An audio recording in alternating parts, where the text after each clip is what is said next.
Ladies and gentlemen, welcome to the heat stages of round 3 of the Williams Student Racing League. My name is Freddie, this is Kieran, and we're going to bring you 4 25% races today to get 40 more drivers qualified for the finals next week. Where are we going today, Kieran, then? Well, first of all, we're going to Suzuka, one of the best qualifying circuits on the calendar with that amazing one-shot qualifying format before the 13-lap race. It is a very short circuit. It will be a very quick race at Suzuka. But we are following it up with Melbourne, Kota and Singapore today. A decent selection of tricky tracks. Yeah, Suzuka, one of my personal favourites, as well as Kota at the final race. Australia and Singapore, two very famous street circuits, very fast but very technical at the same time. We're going to have a lot of fun today. Of course, this is the final heat stages, so a lot of the drivers we will see tonight are drivers we've already seen in the first 2 qualifying stages. Drivers that may have just missed out on those qualifying slots to the LAN finals in Grove, but are finally going to give it their final shot today and next week if they make it through. Let's get on though. The Suzuka race though, round 1. What are you expecting from today's races? Well, Suzuka's always a bit of carnage, especially when you are in the early stages of a qualifying format like this. One of the most toughest circuits on the calendar to get really refined lap times on, especially through the iconic Spoon, 130R and the Degners. They're just so punishing on the cars. And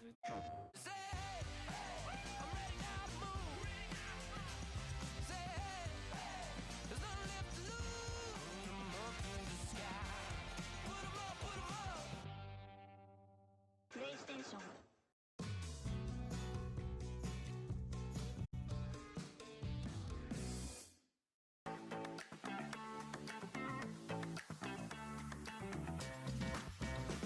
in itself, but it definitely doesn't feel like a figure eight circuit. So much more characteristic to this circuit, and it's obviously got a decent elevation change as well. Just add a bit more spice to the entirety of the circuit's layout.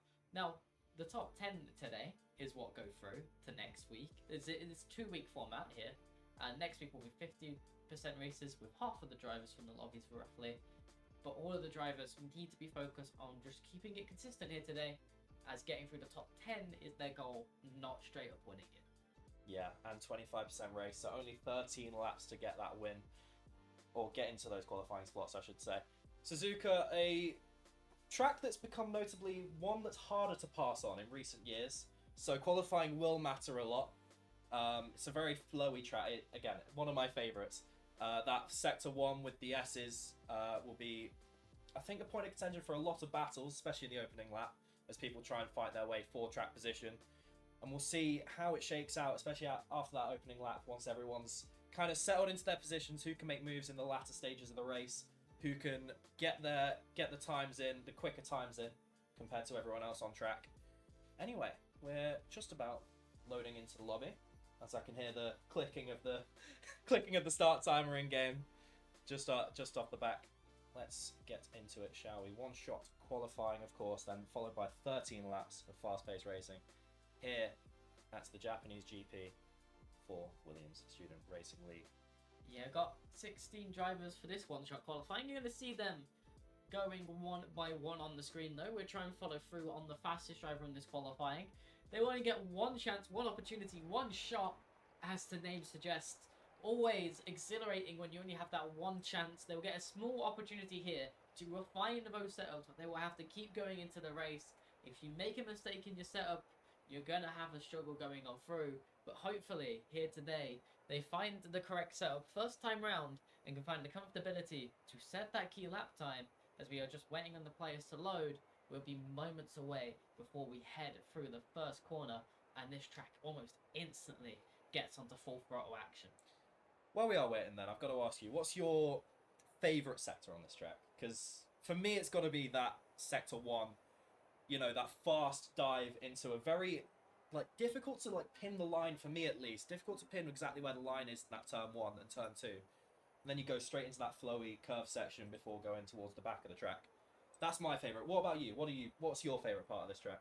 I like watching Sector 1, but driving it within the game, Sector 2, I think, is just a little bit more challenging and a little bit more unique. It's, yes, going through the snake is very much fun to do, but as a driver, having the different characteristics of the diagonals, the hairpin, and spoon through Sector 2, where you have a bit of time to open up the steering, but isn't too focused on the constant radius corners.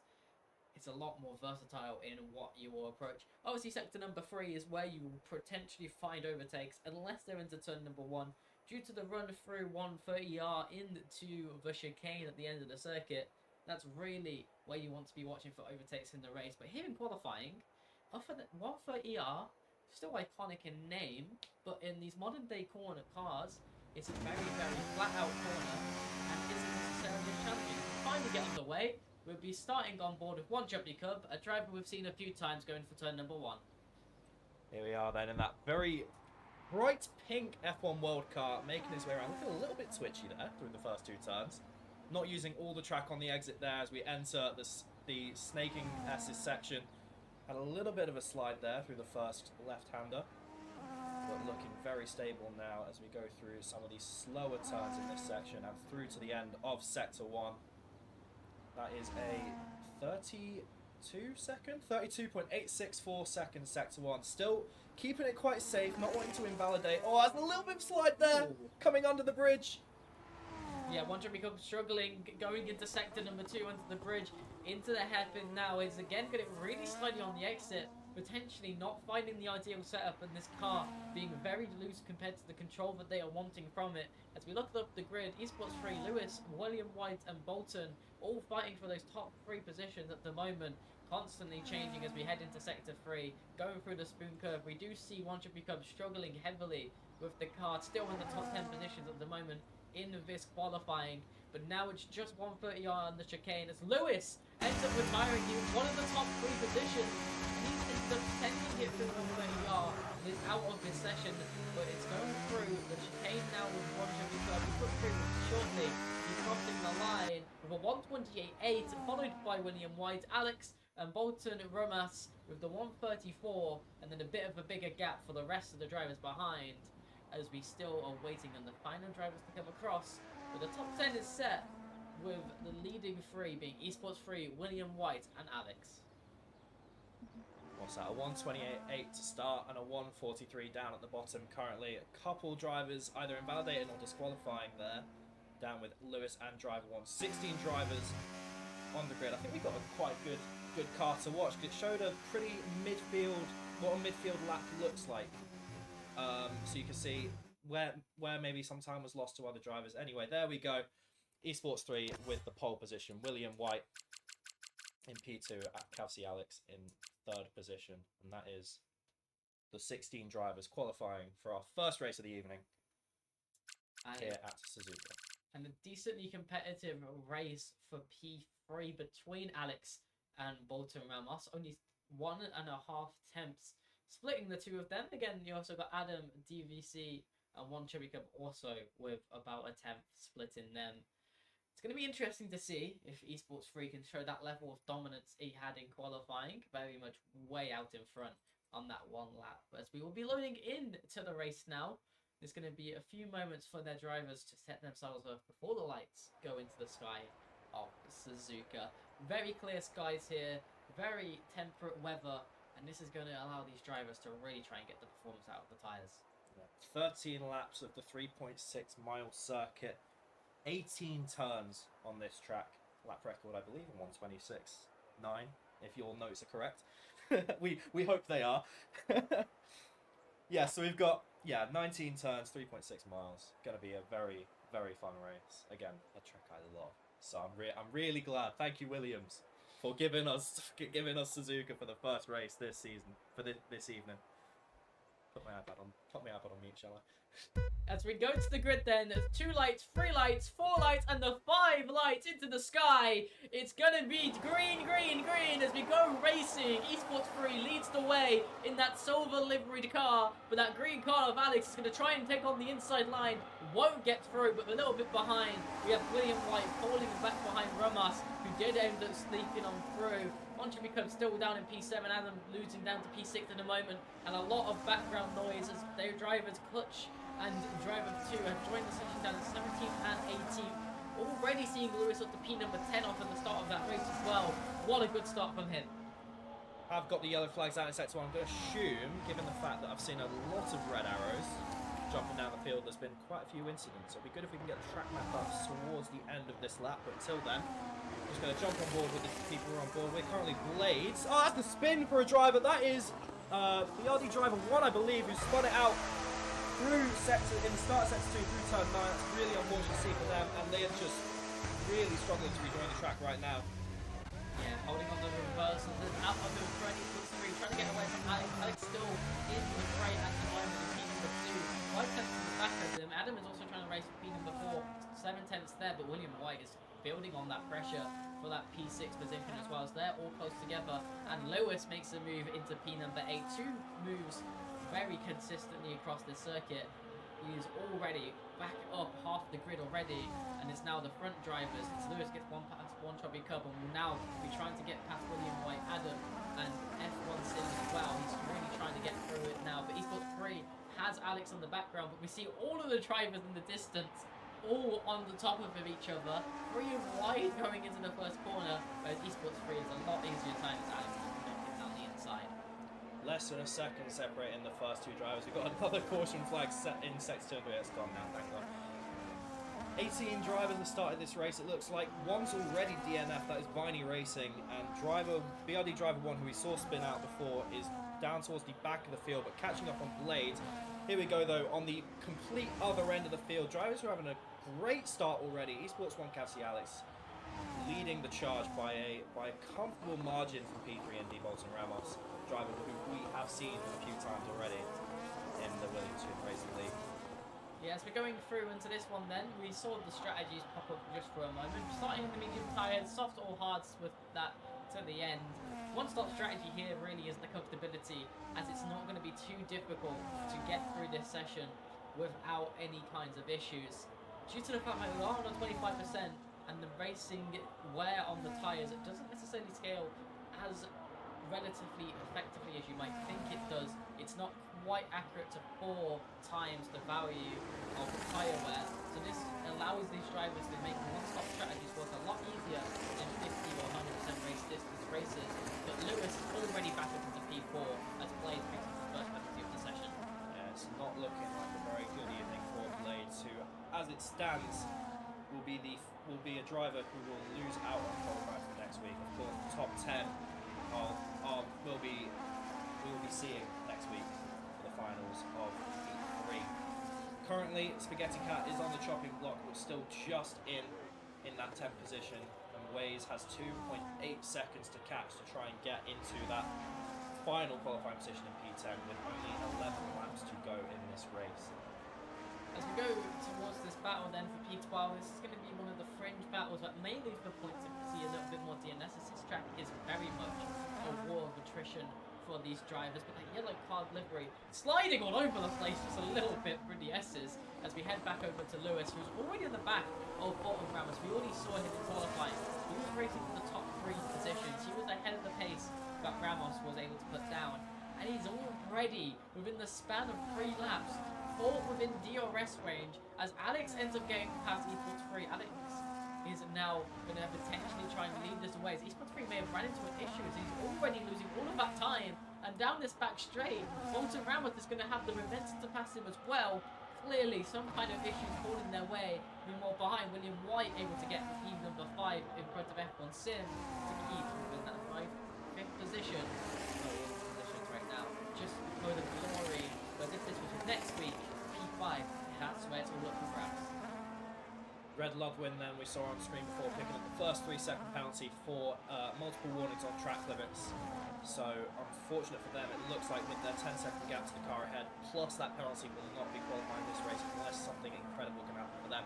We're seeing, of course, right now this battle for 5th between William White and F1 Sim DVC, but just in the background we're seeing a lot of position changes from One Chubby Cup, and I believe BSA Esports, who they are jostling for position a lot for that P7 and P8. We'd love to jump on board with that. It's F1 Sim DVC going wide there through the S's, maybe a little bit too eager to try and put close a bit of the gap between them and William White ahead.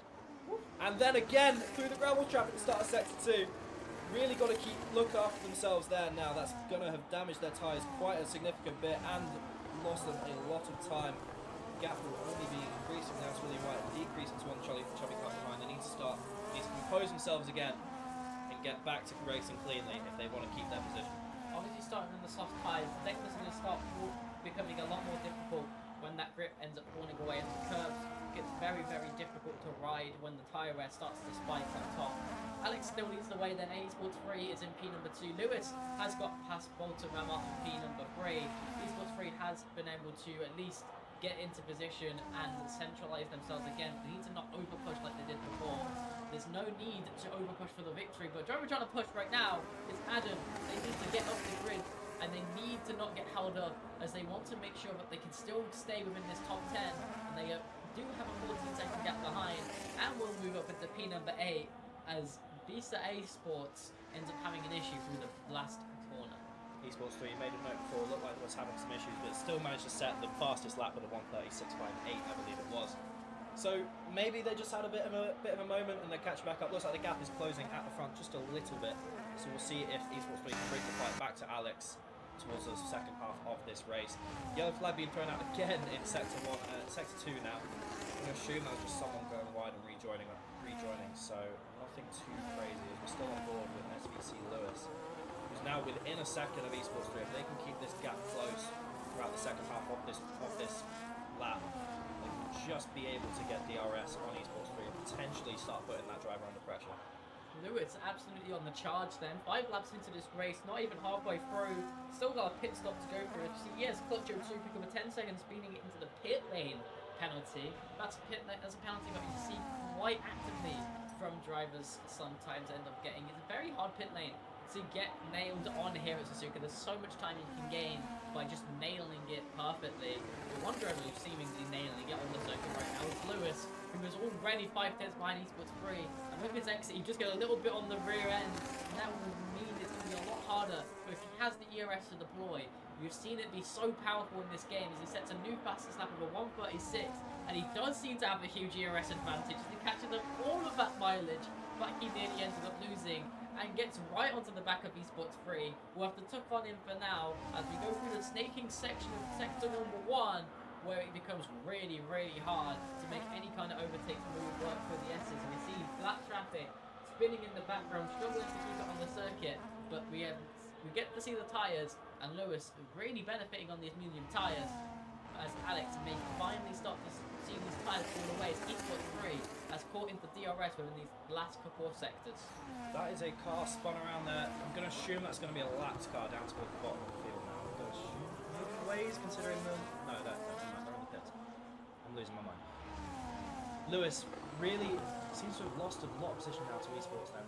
In race control, given a 3-second time penalty to F1 Sim DBC. That is a few black and white flags we're seeing now being thrown out for different drivers. Of course, you want to be pushing the limit as much as possible, but you don't want to go over it too much. We've seen a few drivers already in traps, and a lot of drivers picking up those black and white flags. They've got to keep it clean as well as fast. Yeah, we're seeing Bolton Ramos end up getting passed by William White, who's on the medium tyres, finding a lot more better grip at the moment, as Bolton Ramos is now having those soft tyres fall away, but they will get the better tyre for the second stint as long as they keep themselves incident free. Unlike F1 Sim, there being a good chance to still win this race. As we hit lap 7, we're now into that soft tyre pit window at the end of this lap. 3 drivers in the top 3 battle for the win, all within DRS of each other now. Alex, the driver who showed the least pace in qualifying with that track position, which at Suzuka can be ever so strong, and on that soft tyre will get the chance to undercut and have the stronger tyre on the medium going into the second stint. This is what we want to see, isn't it? The top 3 just within a second of each other, all moving themselves down through the end of sector 1, through the S's, as we now begin the charge through sector 2 to turns 8 and through turns 9. Underneath the bridge now as we head our way up to the tightest, one of the hardest turns on this track, the hairpin. It's tough to get right, and you can see that was Esports 3 just going a little bit deep there. Has lost a little bit of track position to Alex. Just going slightly too deep, and that's opened the door for Lewis to catch up a little bit now. Still, all 3 drivers though keeping so close to each other, wanting to make the moves, but also not wanting to hinder their own races. But you cannot pass a car by taking the same line as them. They've got to try and take risks. They've got to try and make a move and try and catch the driver in front off guard, make that pass work. See who will be the first to blink and who will be the first to make a move on the other drivers. Very difficult to make moves here, as we see Lewis actually trying to make the move onto Esports 3. It's a very late move. He does get the wing in front of Esports 3 for a moment, but doesn't get the car significantly alongside. So we do see Alex come into the pit lane on the soft tyres. That's going to give Lewis the chance to sail on by Esports 3. He doesn't have any kind of slipstream. He's saving that ERS back for now. Lewis instead just dumping it down that straight. That will mean he's going to run out of that battery. And very much like in real life, the game is so reliant on how you use that battery. We're seeing it. Esports 3 has a more consistent deployment, with Lewis has been using it healing on the straights. And right now, that's giving him so much more race pace. We're seeing just how strong those top 3 drivers were. Gap to William White behind, 11.7 seconds from those 3 drivers at the front you've just been watching. They come around again through the start section. So that is a 10-second time penalty for speeding in the pit lane for SUFC driver 2. A lot more black and white flags being thrown out. You can see 20 seconds for Blade, 13 for SUFC driver 2, 10 for ES Clutch, and then a couple more 3 seconds for different drivers, and another 10 seconds for Waze. SRL Alex then emerges from the pits 20 seconds behind the 2 drivers he was just battling with. William White another 13 seconds behind that, it seems. Does SRL Alex have the pace to close this gap and get back into the fight in the next 5 laps? These drivers still have to do their pit lane, but they're going to try and do the overcut on these medium tyres, try and extend this stint, get the lap delta on the soft tyres. Lewis definitely has the pace right now, but they're going to be fighting a car with much stickier pressure tyres. We see double lockup, but most importantly for Esports 3, he goes completely sideways and ends up picking a track limits penalty on the exit of the chicane, as well as his car was completely losing control. Maybe the tyre wear getting to his grip levels and making him into an unforced error. And whereas Alex is plainly setting these laps now, but they will switch over to the sticky, soft tyres that will give them so much grip. But as we look back a little bit further, Wandering Curb has caught up to bottom Ramas, who's been really struggling once this race has settled down. He had good pace during qualifying, but he's now in a bit of a nickel. Wandering Curb has found a bit of a river behind them, but we do look to the top. Alex has came back out. Yeah, it looks like the undercut has worked for him. Not quite as big of a gap as I'm sure they'd be wanting up through the exit of the pits. But got to be confident for Esports 3, whoever's driving on that account, because they've put in such a great battle to keep themselves up in this fight, put themselves in P2 for most of the race. They go wide there. Similar story we've seen a few times this race already from a lot of different drivers.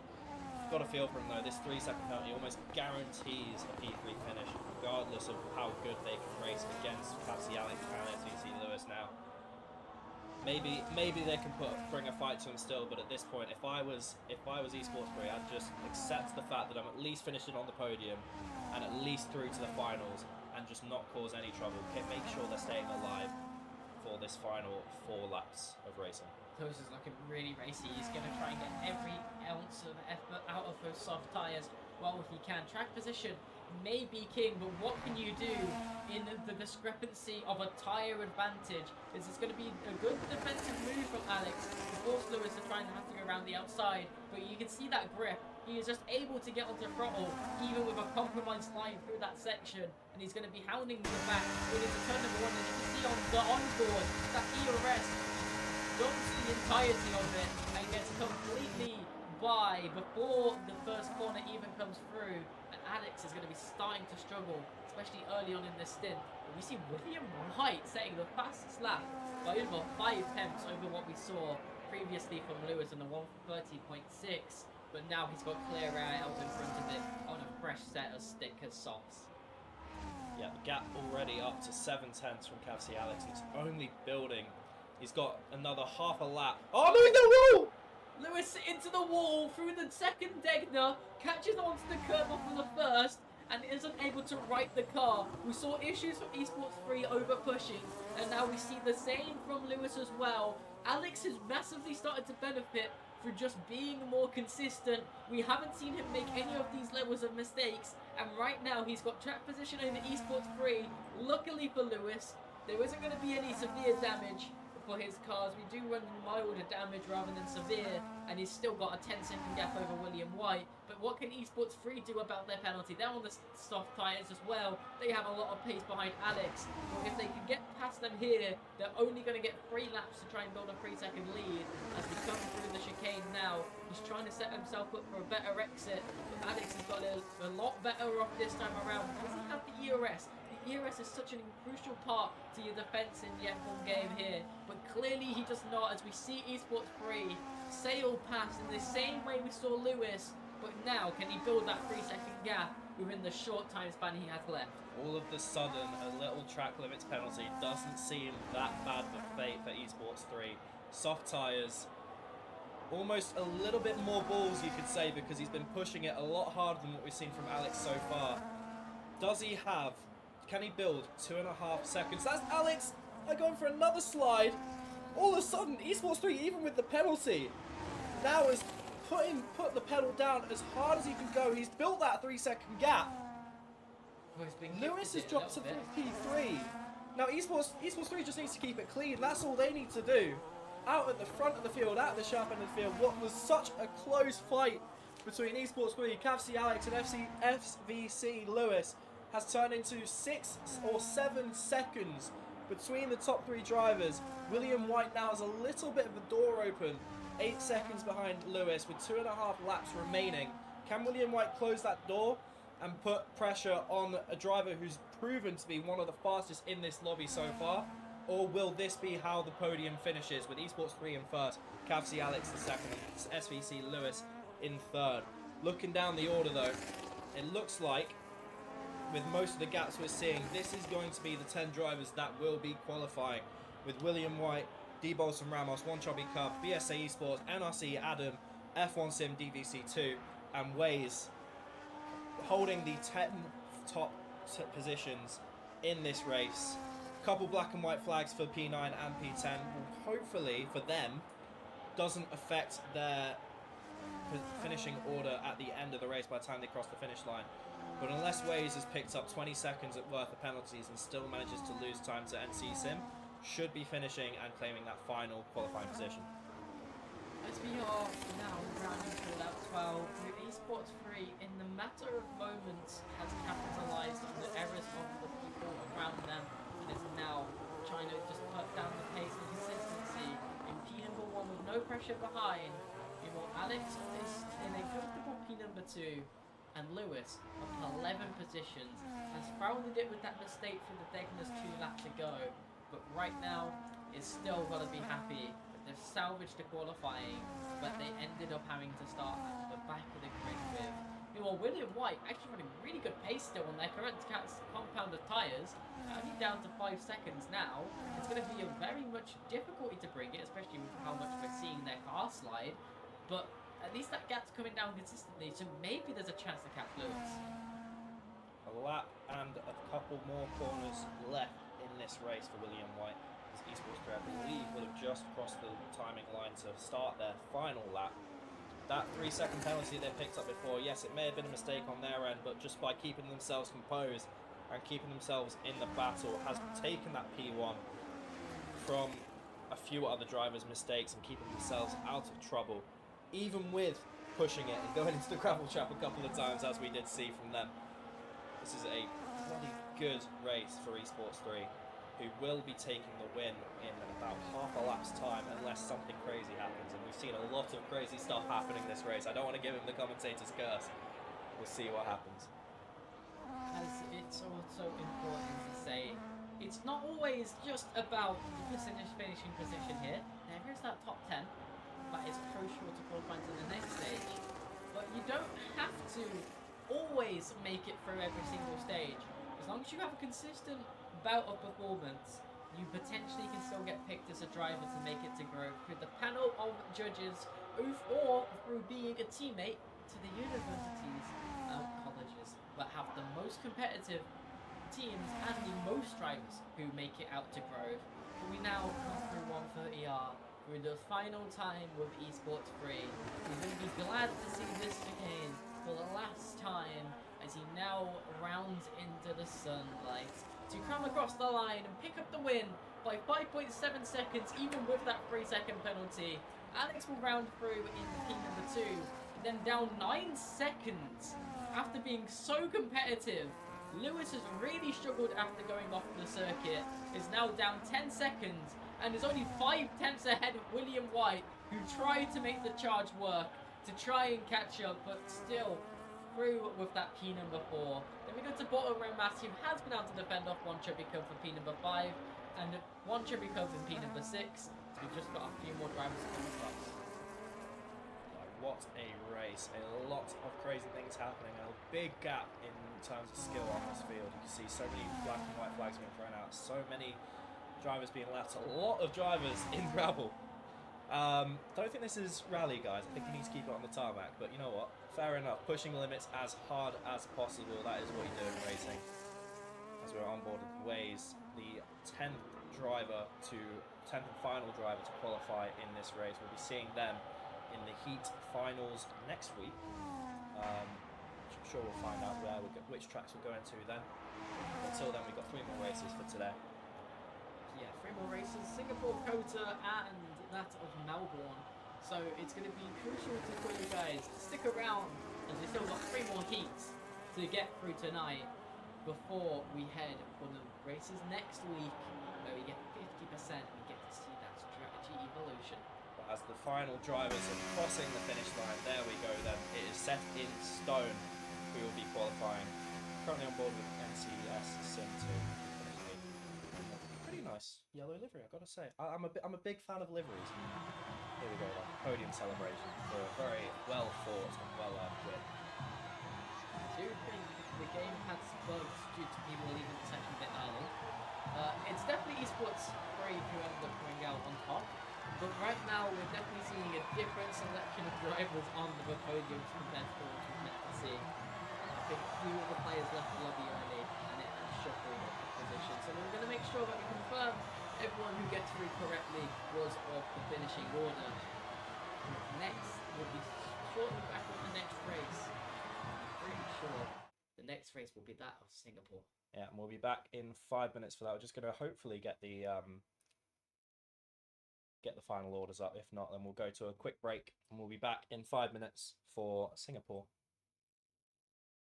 Thanks EA for making F1 really clean of bugs. Anyway, I know it's gonna bug.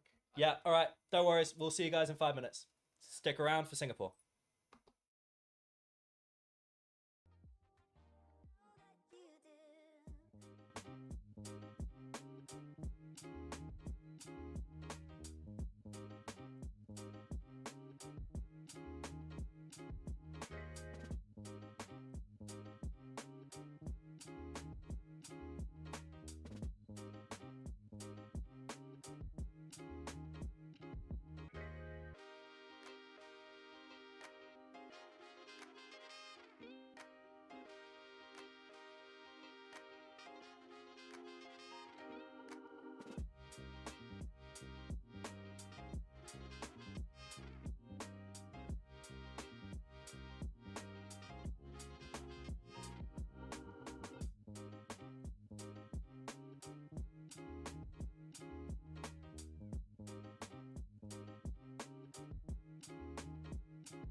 And we're back, ladies and gentlemen. Welcome to Race 2 of the Student Racing League Open Qualifier 3 Heats.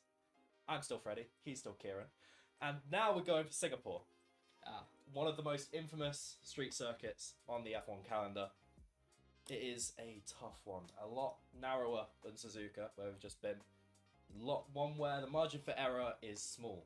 If you go anywhere a bit too wide, you're in a wall. And that is, trust me, that's not where you want to be. It's going to be 16 laps for this race, so a little bit shorter circuit than Suzuka. 3 miles of racing per lap. It's been on the calendar since 2008. You've put in the notes. Nice to know. Anyway, not Suzuka, Singapore. They both begin with S, and they're both, anyway. Another track, I mean, I'm still new to F1 myself, so I've only ever watched a race at Singapore once. Oh. But from what I remember, it produces a pretty good race, and I'm hoping for the same with the Student Racing League. What are you expecting at Singapore? Its racing can be kind of meh. Nice. It's a great qualifying circuit, very technical, very difficult, very much a joy to watch. Drivers absolutely nail it. Some of the best laps in F1 history have come from this circuit in terms of just watching a driver really find the state of flow going through the lap. But this circuit, unlike last time where we saw, I think, an entire gravel pit's worth of gravel chucked back onto the circuit, there's no gravel pits here. If you're in the gravel, you're dead. Your car's dead. You've killed it. If you're in the gravel, you got on a plane and you went to Japan. That's what. No, you're in the wall. You are face planted into the wall. You have misjudged a corner, and you're going to be suffering for it way more than people were at Suzuka. Now we've got a few drivers in this session that we've seen quite a few times. Few chat favourites, right? Especially Hazard Productions. Yes. You guys love that guy before. Hopefully for you guys, you can find success going into this one. At least a little bit more so than last time. Did get through this stage last time, so hoping to replicate that section of it. But maybe even getting through straight to Grove. Yes. Of course, this is his final opportunity, on track at least, to qualify for the Groveland Finals. You mentioned before, there is the panel of judges that will select 5 more drivers after the racing is complete that didn't quite make the cut on track, that will still get an invite to LAN regardless. And you know what, with being such a fan favourite, even if he doesn't make it in the finals next week, may still be seeing them at Grove at the end of April. Anyway then, as drivers are loading into the track, let's jump to Singapore, shall we? So I press my button, mute my music. Singapore doesn't necessarily have any iconic corner names, but definitely has iconic corners in terms of difficulty scale. You've got the bridge section, which is always going to be difficult. You've got the rechange section, but it used to be the Singapore Sling when it first came onto the calendar in 2008. But we saw so much carnage that they just had to change it. The curve was too aggressive. It was too difficult for the drivers to take without trying to cut the corner to save every ounce of lap time because the drivers are too competitive, which you just love to see though. You do love to see the competitivity. Oh yeah. I mean, definitely one of the toughest sections, at least for me, is that turn 13, that hairpin just after the bridge at the end of sector 2. Probably the slowest corner on track, if I'm not mistaken. A very tight one, and one where it's really difficult to make a pass on anyone. But if you are getting pressured from drivers faster than you behind, it could be an area where you make a mistake, run wide, go into a wall. So that may be a point of contention for a lot of drivers as we enter the racing. But before that, we've got to set the grid, haven't we? So let's get started with one-shot qualifying. The game has put us on board with... Who is that? Halfbot in Promo P16 right now. A lot of changes happening as we make our dash down into turn 1. This first left-hander into another fast right-hander straight after. And the hairpin turn 3 coming back on itself. As we go towards the next section of corners, this corner's very wide. This track actually has a lot of space where you can actually use the track limits even if there's a wall next to it. One of the better corners we'll see later on is turn 14, where it's getting really dangerous to get track limits penalties on that corner, even though this circuit's surrounded by walls. But as we keep coming through sector number 1, we've finished it on the straight, and now we go through the right corner of turn number 8, and then we're headed towards the sweeping turn number 9. This corner's very wide in these cars, even with how wide they are. This is one of the widest street circuits on the calendar, just like Baku. nowhere near as tight as what they can get like at Monaco. Both Singapore and Baku have really tight sections as we get to the bridge. You just see how tight it gets. We've seen drivers clip that inside wall and ruin races many occasions in the past, and it will always be terrifying for drivers to go through there at full confidence and the adrenaline all just build. As we end off sector number 2, then this is the corner we're on about. It really allows you to run wider than you expect to be able to, as it's not necessarily just a 90-degree corner, as we go through a new DRS zone, and they only changed recently, as it used to head under the tunneled section to the right, but now it's just the left, last chicane before the long left-hander.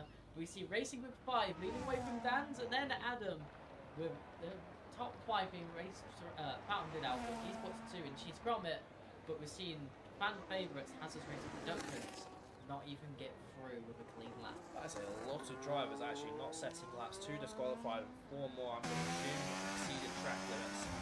Unfortunate for those 6 drivers who will sign at the back, but that's not an indication of their pace, as we saw before with drivers going for 11 positions in the race.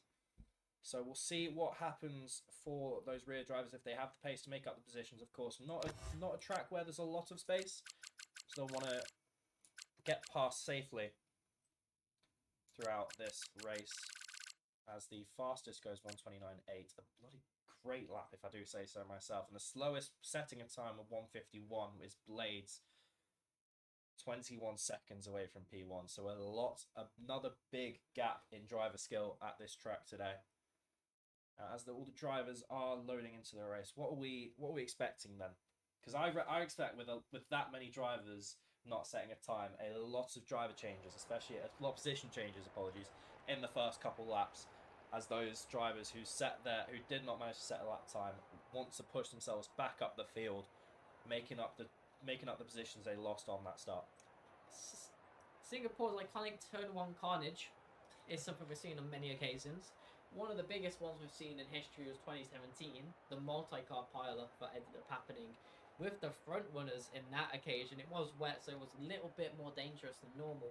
But this circuit always has turn 1, lap 1 drama. This circuit is arguably the highest fatigue rate circuit left on the calendar. So these red lights are going to be the start of that fatigue that these drivers will have to get through. As we're leading away by a black car by Dan's, who gets a better exit on the line than that of Racing with 5. We get into the lead as we instantly see a spin in the background, as we do see the F1 Sim DVC getting through cleanly, but it did end up having a bit of contact. We see another car turning around in the back of the field. That's GCS Viper now sliding on back, as we see multiple drivers trying to go side by side as well. Blades is up to P number 10 already in his hands, and as we look back just a little bit more, Hazard's Racing Production is still top in 12th position. He needs to get into the top 10, but last time out we saw him have a good race at Singapore as well, through better tyre preservation, so he's going to be hoping to try and replicate that, but as he's falling down another 3 positions, he's not going to be happy with this start. See a lot of green and a lot of red arrows as drivers are making mistakes, changing positions, getting those overtakes in this early section of the race. You were not lying, and turn 1 did not disappoint.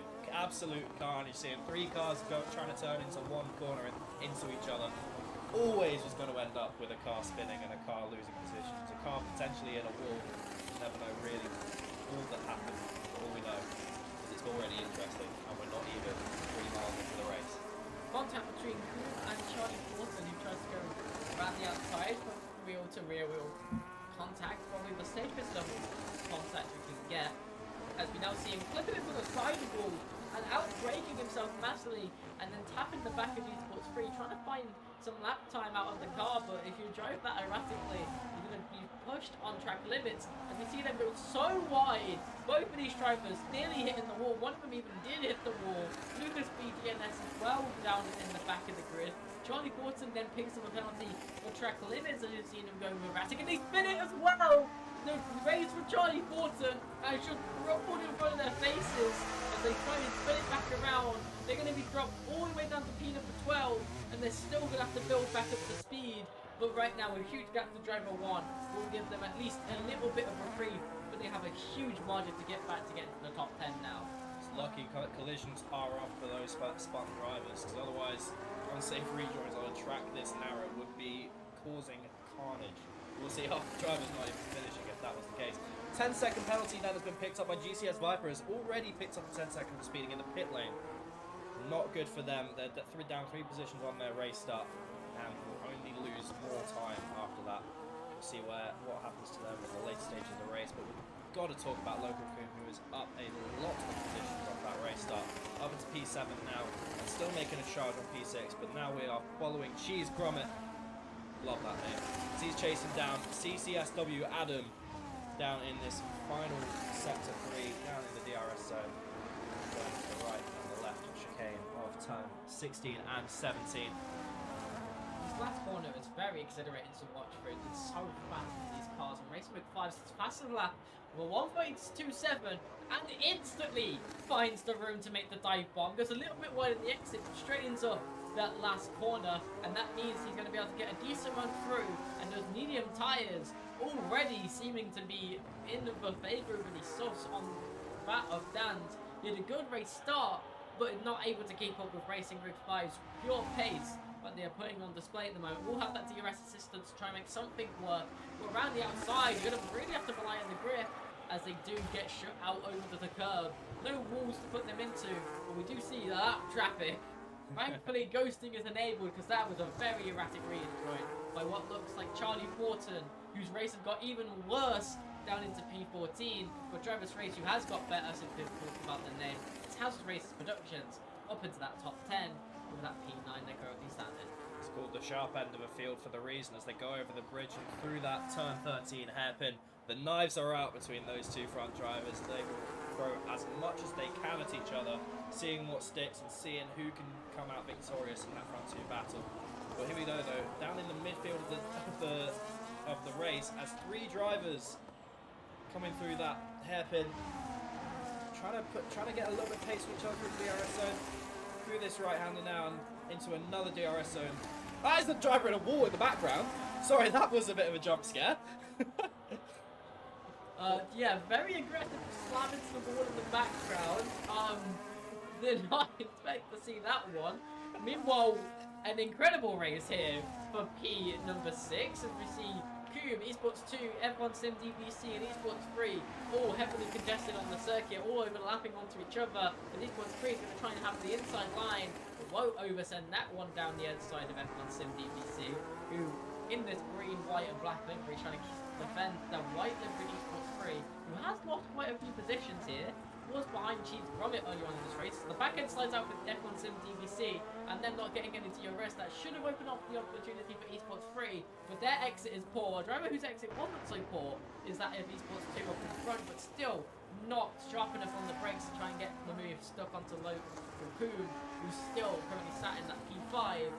But all of this is glory points in the end of the day. These drivers need to make sure that they keep it clean and don't end up into the wall. They can score that car rapidly flying into it because they need to keep into the top 10, and having a collision like that would just ruin everything. Another 10-second penalty for speed in the pit lane picked up by EGH Games 1. I'm going to assume the pit lane limiter comes at you quite early on this track then, as Charlie Thornton also picks up a 3-second time penalty for multiple warnings, and another 10-second penalty for GCS Viper for crossing pit lines. 3-second for Hazard Racing Productions. So many black and white flags being thrown out in such a short amount of time, it's impossible to keep up with them all. That is a lovely part. Who are we on board with there? I think that was Hazard Racing Productions making a lovely pass on the outside there. Up into P8, that black and white flag is not going to slow him down. On the medium tyres, as you already noted, is starting to get a little bit faster than the softs now at this stage of the race. Of course, 25% race distance, but the tyres will reflect that will reflect the race distance as well.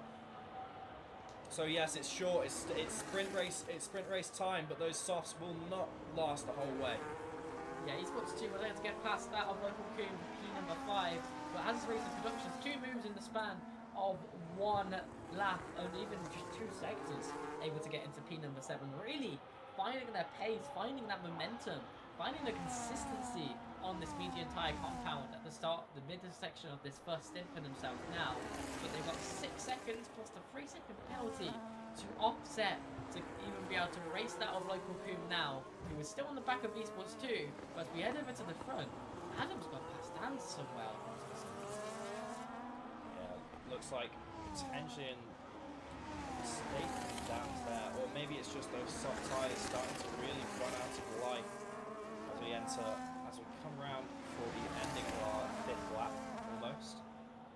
Adam is now just under 2 seconds from racing with 5, who's been playing for their pole position from the start. Adam's up a position, but Downs is down 1.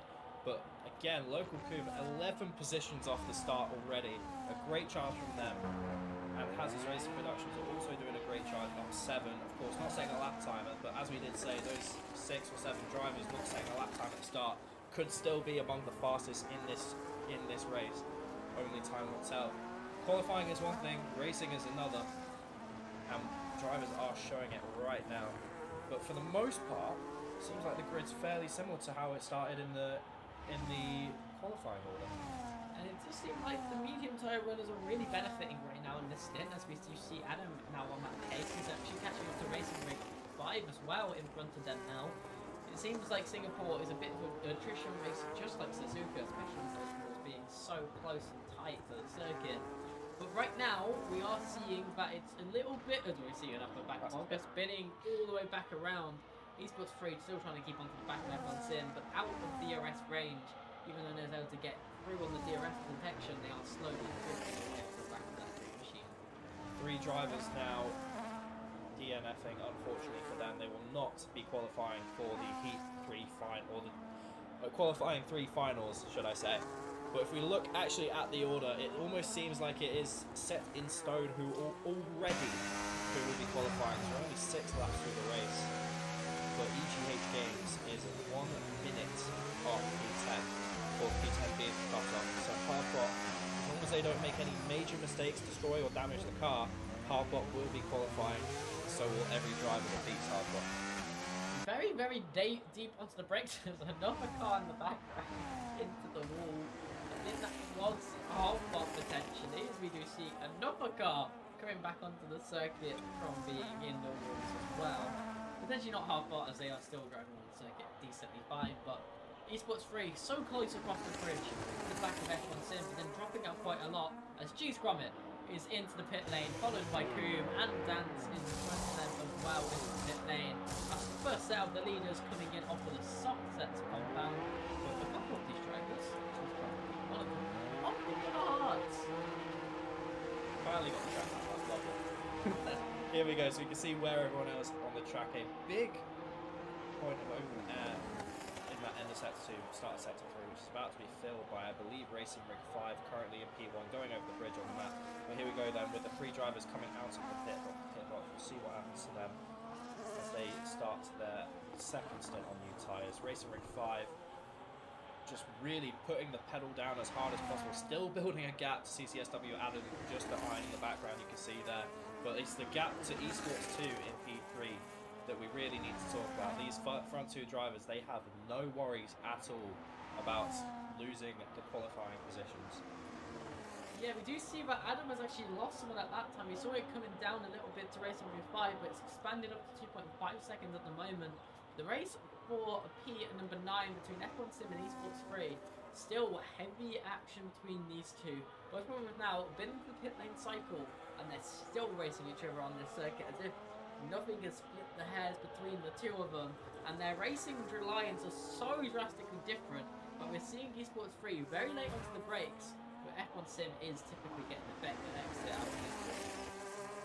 Going over the bridge then, past the Aramco sign, so we're now just about halfway through this race. Was that a car? I'm losing. That was a car flipped over. Am I losing my mind?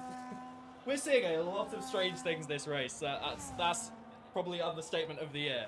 But yeah, there's a driver stopped on track on the bridge, which we did just see. So I'm going to assume something catastrophic has happened for someone who's now left the session. I believe that was driver 1, so unfortunate for them. Whatever happened there, I'm sure it was not in the game plan. Still though, following Esports 3, as they are within, or just now on the cusp of 4 tenths a second behind F1 DVC, as they run really wide through the last 2 times, but we'll still have the RS. Looks like they're not quite going for any aggressive moves on F1 DVC just yet. Maybe buying their time to the final track in the race, but really, if either of these drivers mess each other up, it's only going to be detrimental to themselves. They only need to make it through this week. This week does not matter in terms of qualifying to the Grove Finals. And they have a minute's worth of gap behind them as well. So these two drivers, yes, they could be battling and they want to beat each other. It's an ego thing, I'm sure. But at the same time, maybe they play the smart game and just say, look, let's live until next week and battle it out there. We'll see what they choose to do as Adam now goes into the pits. P2, I believe he was. Esports 2 still leading. Oh no. Is it Esports 2 yet to pit? One of the only drivers still yet to pit, along with Hazard's Racing Productions. Almost everyone else was such a half spot down.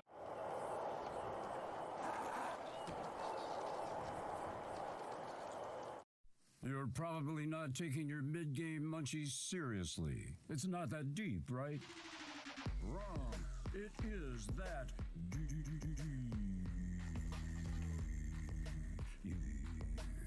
Chicago Town deep dish. We go to town on it, so you can. Go to town. Coming through, it's Adam on the outside, trying to make it past Dan's. As Dan's ends up getting a little bit of a collision on the front end. That sets up, wow! Hazard Racing Productions sent it on a gap that didn't exist and has completely spun out Dan's. And now as we're going through the lightweight corner, he's nearly put Dan's into a yet another spin. Hazard Racing Productions trying to capitalise on the narrow, tight and twisty bit of Singapore, and instead has nearly pitched Dan's into 2 spins back to back, which has really opened up that gap to Adam and potentially gave themselves a little bit of damage as well. Esports 2 with 13 seconds of breathing room at the moment. I believe it's 1 of 2 drivers still yet to pit, if we're not wrong. Yeah, there we go. 1 of 3 drivers still yet to pit. So we'll most likely lose the track position as soon as they decide to finally get their second set of tyres on. But still, you've got to imagine they're breathing a little sigh of relief with the absolute carnage that is happening behind them, that they are well and truly out of it, as that is Hazard's Racing Productions finally coming to their pit stop. 19 seconds of track position behind them. Will they still be firing ahead by the time they enter the pits to keep that position, or will Local Coom pick up P5 with Cheese Grommet just behind them? To go back to Esports 3, they decided not to spin themselves out of the battle we just saw. Like, we was on about how we want these drivers to keep it clean to make sure they get qualify on through. They've lost a lot, a significant amount of lap time with the mistakes they are making. They haven't made contact with each other. At least they've kept it clean between each other. Yeah. Maybe not in how they're racing on circuit, but at least they haven't made any collision with each other. I was just about to say. He ends up picking a 3-second penalty. That was blatant as well. I was just about to say they at least haven't picked up a black and white flag, but just as I was thinking it, Esports 3 makes a very blatant corner cut there on the final turn. Picks up only a 3-second, so you know what, considering they've got a minute and 20 behind them, I don't think they're going to be stressing too hard. Correct Blades has a 13-second pit lane. Stop penalty if we go on board with half bar. They are having a bit of a shuttle bus through this section as they went really wide across that corner. No penalty to their name. That's on benefit. But you never know what's going to happen in the Singapore, circuit that you wouldn't necessarily think about penalties, especially from the real world Grand Prix. It's a bit of a penalty fest here. Well, a lot of them we did see for pit infringements, so the line cutting and the speed limit. So, you know, there's not much you can really do about it. I mean, you can do a bit about those with not cutting or not exceeding the speed limit, but Esports 2 hopefully hasn't done either of those. They finally make their pit stop, now losing three positions on track and merging in 4th position. Like I said, please don't cut that pit line. Good. Congratulations. I hope that's a visual bug, because they don't have a front-wing engine coming out of the pit lane. I did not notice that. I hope it is a visual bug, and even if it isn't, then I hope it's not affecting their race too much. 14 seconds to close to P3. It's a tall order in 5 laps. Yes, that is a front left end plate missing. And I'm going to assume it's... From before the pit lane? It's been there from the start. Yeah, they are on soft tyres now. Potentially opted to not take the front wing to have the quicker pit stop duration. With 8 seconds back to Local Coom. As we see that they have collided through turn number 1. F1 Sim and Esports 3 now racing on acceleration. Ghosting protects them from colliding yet again, but they're now still side by side. Esports 3 is getting really bargy here to try and make this overtake. You've got a penalty to your name. You don't need to be going this hard, and ends up pushing him a little bit into a poorer exit, and still has that 3 seconds to their name. The desperation on lap 11 comes out from Esports 3, and their race potentially has just become a desperation fight for P10, but half up behind, 10 seconds on soft tyres. And they'll be trying to catch these two as EGH gets another 3-second penalties down in P12. Here we go, see the total penalties. Only 5 drivers with 3 seconds, and the bottom 2 drivers with 16 and 13 respectively for Blaze and EGH games. So it's pretty set in stone that those 2 drivers will not be qualifying, along with the 5 who have not finished this race. So your qualifying drivers from this race will be Racing Rig 5, Adam, SGS Downs, Esports 2. I'm trying not to curse them. You're trying Local to curse coup. them. This is exactly how you hasn't. I'm sorry if they don't, but as they should notice, they should see the times, and they should know that they just need to not take any unnecessary risks. That's a very fair point. But at the same time, you can't compete at the LAN final if you don't get qualified for the LAN final.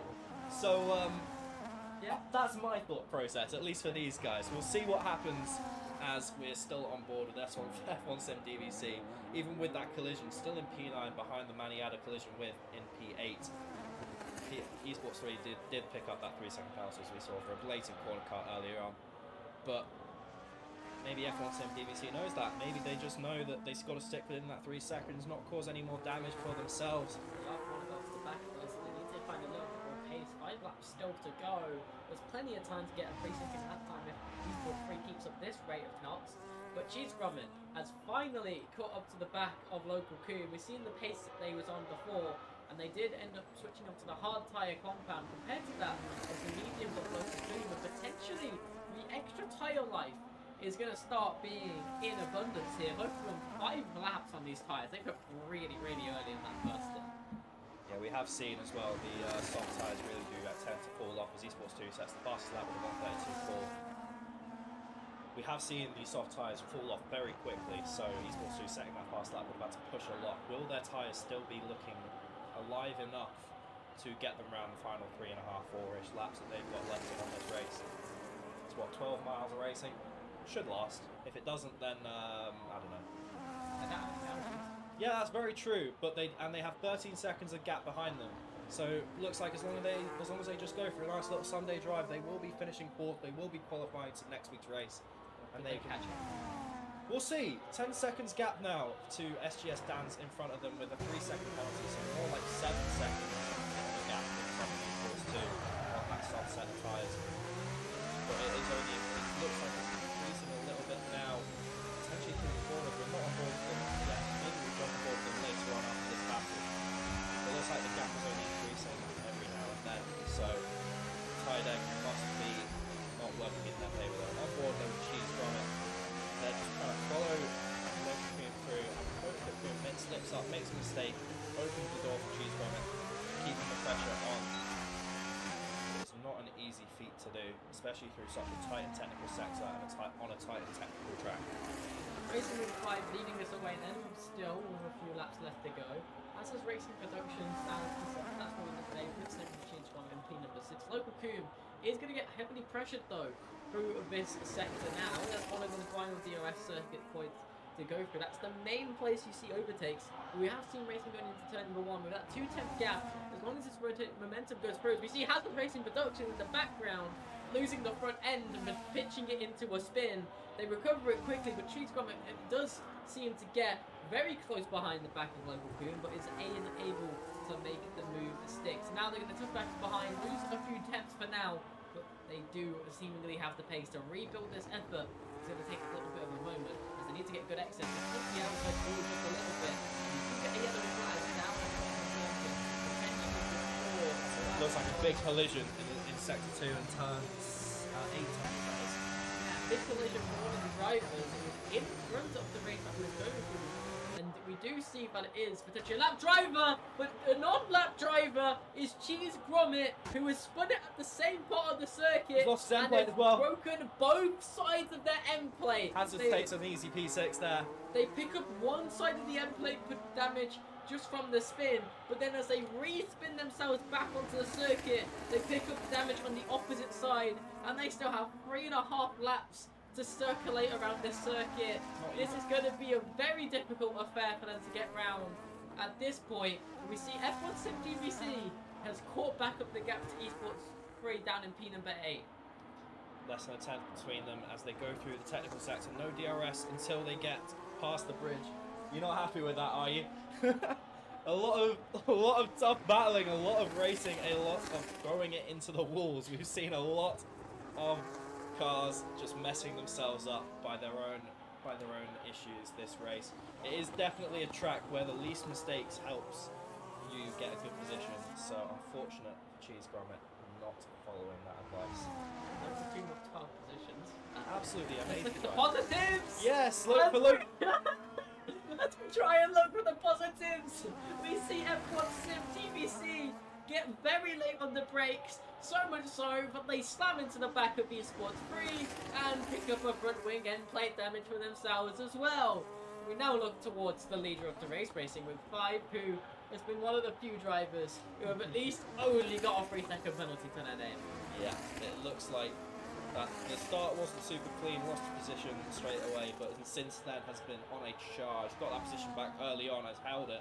Bike, of course, pissed off. This is a great race for Racing Rig 5. I'm very happy with qualifying and also winning the race. We'll see them next week, of course, starting the final lap. We'll jump on back with them later on in the race. Let's go back to P9 though, if we can. Closest battle right now, still trying to chase down Esports 3. Be careful, that front wing damage is going to be a lot harder to go through these corners. Potentially is giving some split of damage to that of Esports 3 in front, as he did give him quite a large stun onto the rear diffuser. But it's going to be only half a lap now as they are circulating this circuit. Racing Rig 5 is behind them, so they still have a whole lap to go on top of where they are in the circuit right now. But right now, Racing Rig 5 does have a decent bit of clear air. No more lap traffic for a while in front of them to go around the circuit. Esports 3 is going to be so sad that they picked up that track limit excursion, but it was a very egregious excursion to pick that one up for themselves. Meanwhile, F1 Sim DBC is showing the desperation just a little bit behind. Has seemingly called it down now they've got that damage and will just try and hang on for that 3 seconds. Absolutely insane race. That's a little bit interesting from these drivers we're seeing on screen right now. Using a little bit of the runoff area, running quite a bit slow. Is that a driver in the pits? Seriously, this late in the race? I'm not sure. Anyway, let's jump on board with P1, shall we? With Racing Rig 5 as they make their way round the final 2 turns to claim the victory in this 25% race for the Open Qualifier 3 Heat stage at Singapore. Big congratulations to the driver of Racing Rig 5 taking P1, CCSW Adam taking P2 from SGS Dans in P3, Esports 2 then 12 seconds up the road will be taking P4 in this beautiful white and red livery, unless Local Coon has anything to say about it, but I think 19 seconds is quite a big deficit to close in 2 turns. Takes P4, Esports 2 does. Jumping back to Local Coon, who has run an absolutely incredible drive from this race. Not qualifying, of course, in their qualifying lap, but making up so many positions to finish in P5 with a great battle with Cheese Gromit earlier on as well, which ended in disaster for him. But looking at Hazard's Racing Productions and another driver who's made up an absolutely amazing amount of positions, finishes P6 from Cheese Gromit, who finishes in P7, just 4 tenths behind after penalty being served. Esports 3 then will be finishing in P8. But that penalty will change the order, unfortunately for him. A great battle between Esports 3 and F1 Sim DVC that saw both cars spun out, make lots of collisions being taken as we round this chicane to close out the final sector and final 2 turns. Esports 3 will lead on track, but that 3-second penalty that he picked up earlier will only hinder him as F1 Sim DVC picks up the P8 and Esports 3 takes P9. Halfbot picks up our final qualifying position of the race, finishing in P10. There you are, ladies and gentlemen, your top 10 drivers on the road, taking 10 more qualifying positions for next week's race. Off spot with damage on their front wing end plate as well, and only 1.1 seconds after being Sports 3. They didn't pick up that damage. Right, been able to get that position. But it's all been a bit of a durability race here, as we see one of the drivers who struggled with that durability race, EGH, getting down in P12, trying to make it towards the line as they cut the circuit and onto the penalties potentially. One final time. The race to winners then is Racing with 5, Adam and Dan's, who gave us a little bit of a race early on, but it did fizzle out a little bit as they all tried to keep it consistent and progress into next week, which is their only goal at the moment, make it to Grove for the finals in August. We'll have a couple more races here today. The next circuit will be that of Melbourne in just a few moments' time, followed up by Kyoto. What a race. What absolute carnage that was. Seeing jump scares of cars going barreling into walls but in the back of shots. Seeing a lot of collisions, seeing a lot of end plates falling off. What an absolutely amazing race we've just witnessed. Looking forward to Australia, of course. Yet another street circuit on our agenda for today.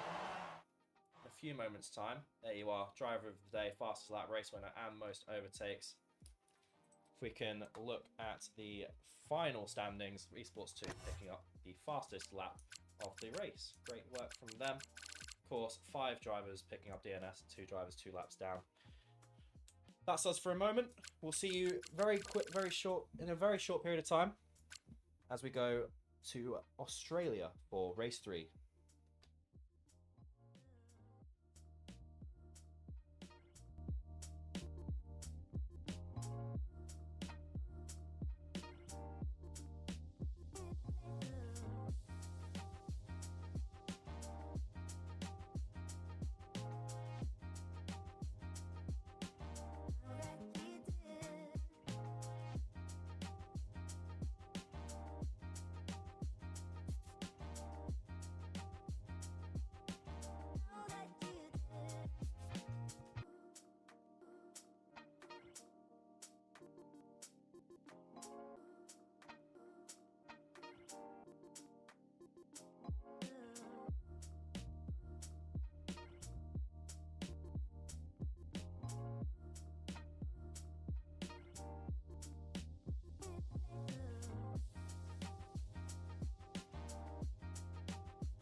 Welcome back here to the Williams Sim Racing League.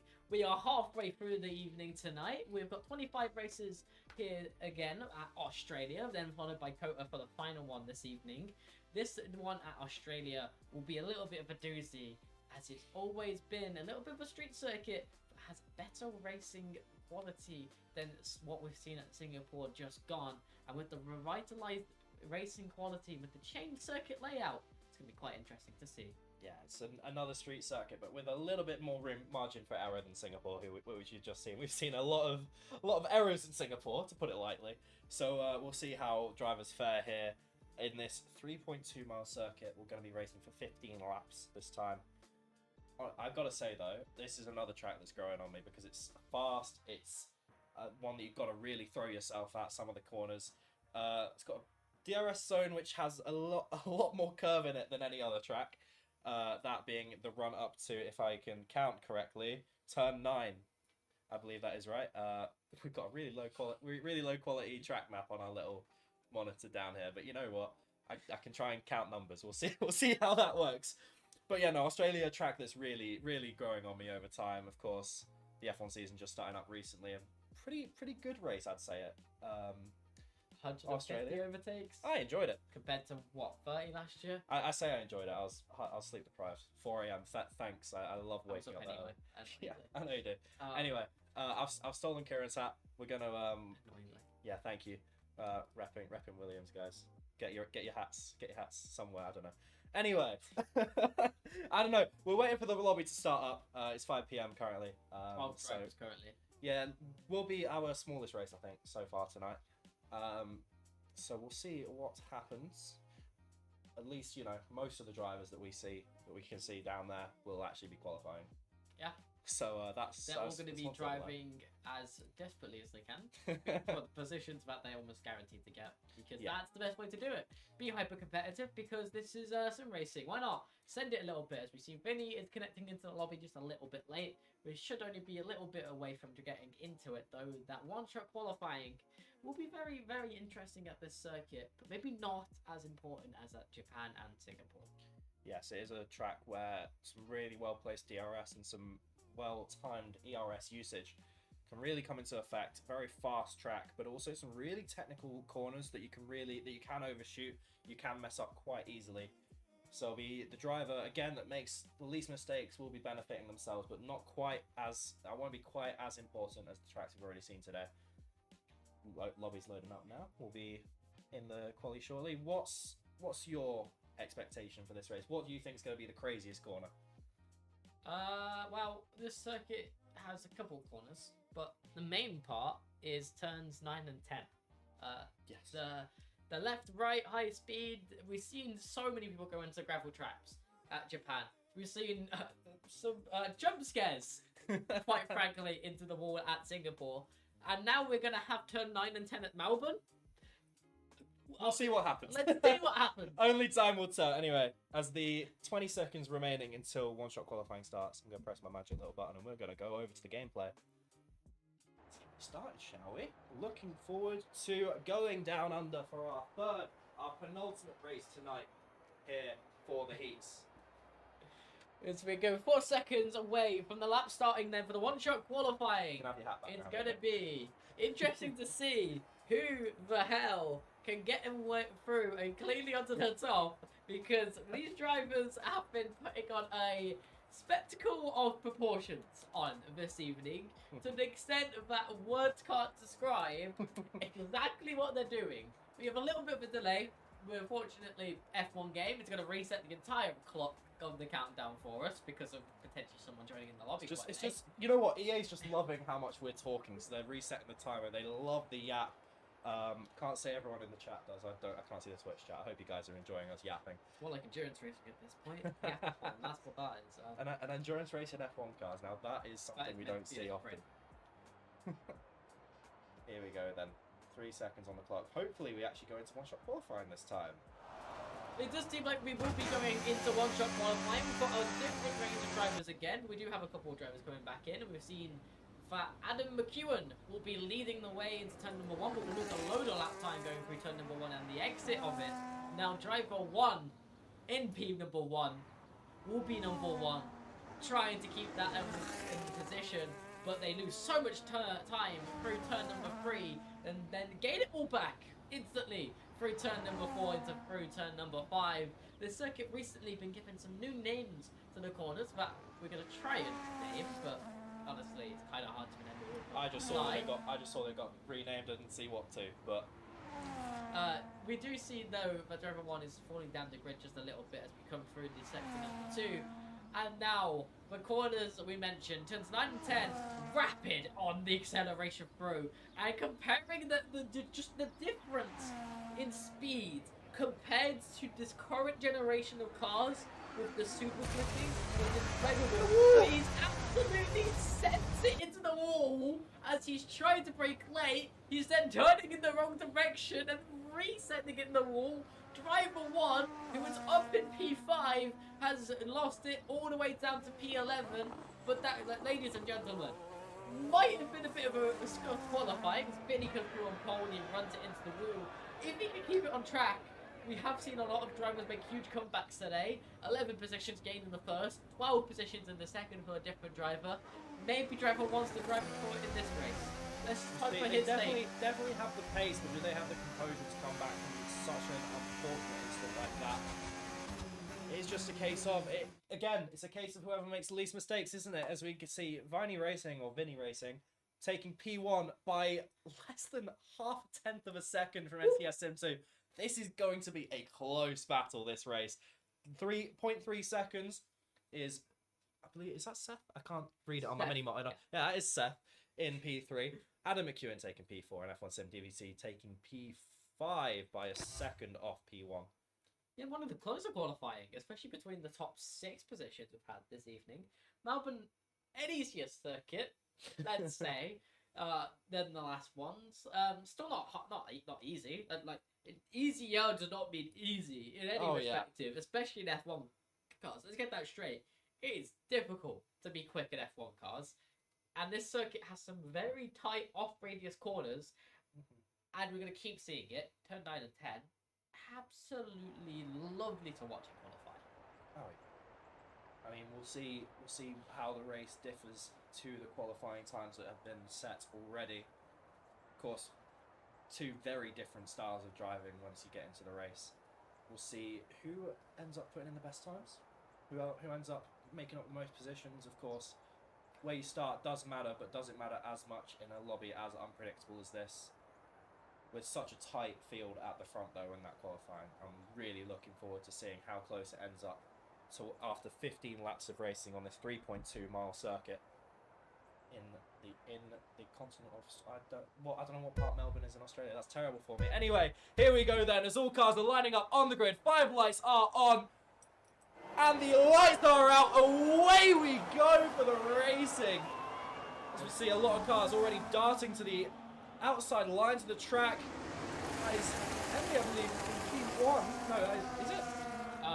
It's a pink car. I don't know. It's hard to tell. It looks like Viney Racing's lost 2 positions, but it's not showing the delta. I'm not too sure what's happening right now.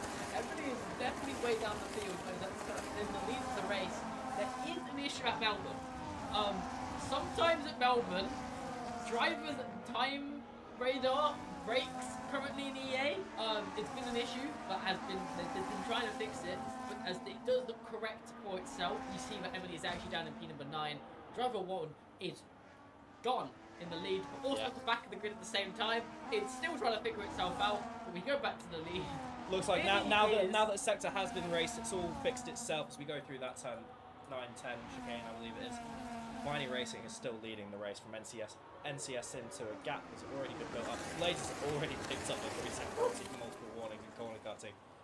Down in 10th position. There are 15 drivers on track, but we did not see that many in qualifying. I'm not quite sure. What a move. What a move on driver 1, but driver 1 from QEBS. We got 2 driver 1s. That makes it really fun to commentate this.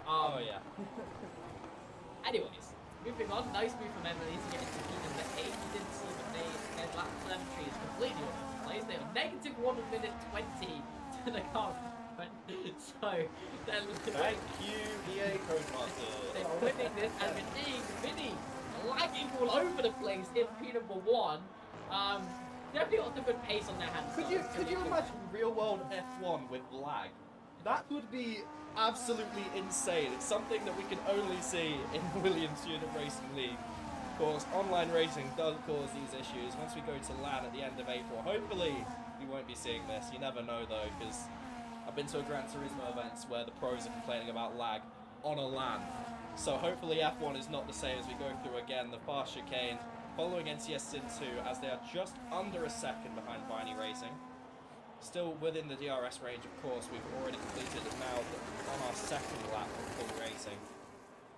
So DRS is open. It is incredible. 2.8 seconds. On the end of lap 2, this is the closest field I think we've seen across all of the heats. You can see right now, yeah. This is the closest we've had across all weeks between 6 drivers. We've had really close top 3s, but right now 6 drivers are in a DRS train in the Williams Racing League. This is enticing. We have a really good race on our hands, leading the way by Vinny in an amazing pink livery. It really reminds me of the the pink Mercedes. I mean, what? We love it though. We're currently, 10 drivers, of course, qualifying. Same as all the other races we've had so far today. Pitspot is on the chopping block there with 2 seconds of a gap behind them. So we'll see as the race powers out whether or not they're able to hold on to that. They are just out of the DRS train, as we mentioned before. QEVS driver 1. It's only 4.5 seconds off Emily, who's 5.5 seconds off Cyclops, who's 2 seconds off F1 BBC. Beautiful pass there from NCS Sim 2 with help of the DRS and ERS as we come through the chicane. Now building already a gap of 0.4 of a second off Viney Racing as we make our way round the final sector of lap 3. Adam McEwen also half a second off Viney Racing, with Seth half a second off him, with R.A. Ross 0.4 of a second off him. This is absolutely a slight slide from Adam McEwen, who's lost quite a significant amount of track time there. Seth is now out of DRS range from Viney Racing ahead. That is not going to be helpful for those drivers who still want to be able to put a race for the guys in front. Contact through Adam McEwen, who ends up finding a dive down the inside. It did look clean initially, but then tightens up and doesn't leave enough room on the exit for Seth, and they do end up colliding, which now opens up Ross behind. Potentially try and make the move up to them. They are on the back of this car and they are really trying to make something work through this section and ride all the way through. Get a really good exit. They have to check themselves up. Not really an overtaking opportunity in this widening section of the track. And now they are on the back of Adam McEwen, who has no DRS to protect themselves with. And with a bit of a DRS deployment, that momentum going to keep on building. They're going to have to stay committed through turn number 9 to make it stick. And they will glide around the outside to make the move stick. Finally picks up a penalty though in P1 with NCS Sim behind, who did drop back behind the Viney, who was able to re-get in front. But we've seen them having some kind of disconnection issues as they are lagging over the place. But still, picking up that penalty will not make this race any easier for themselves. I mean, they have already shown some blistering pace, but NCS Sim is not shown to be that much far off the pace of Viney. Going through down into the pit lane straight. Viney will be leading, but NCS Sim will have the DRS as Viney really tries to break the slipstream. See the penalty there. Blaze already on 16 seconds. Viney in third. Oh, that's happened already. Yeah, loads of penalties being picked up by one driver. Actually, penalties overall than what we saw actually before by this point in the race on individual drivers.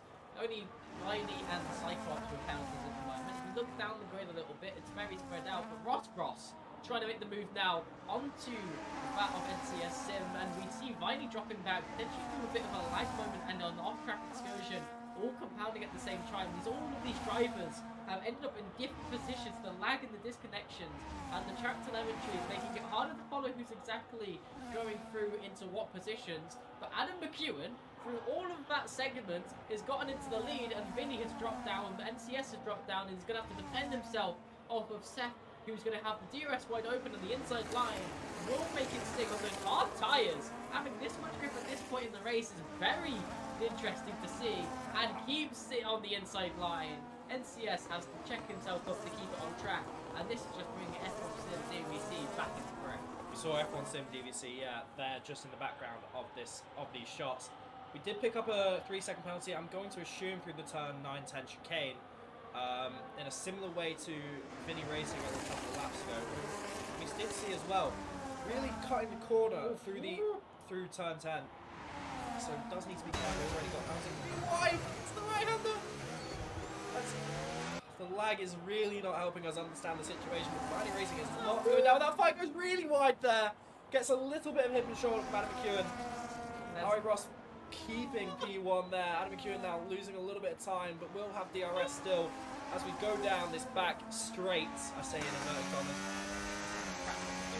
Yeah, basically. Trying to make a move for P1, slide all the way down to P5.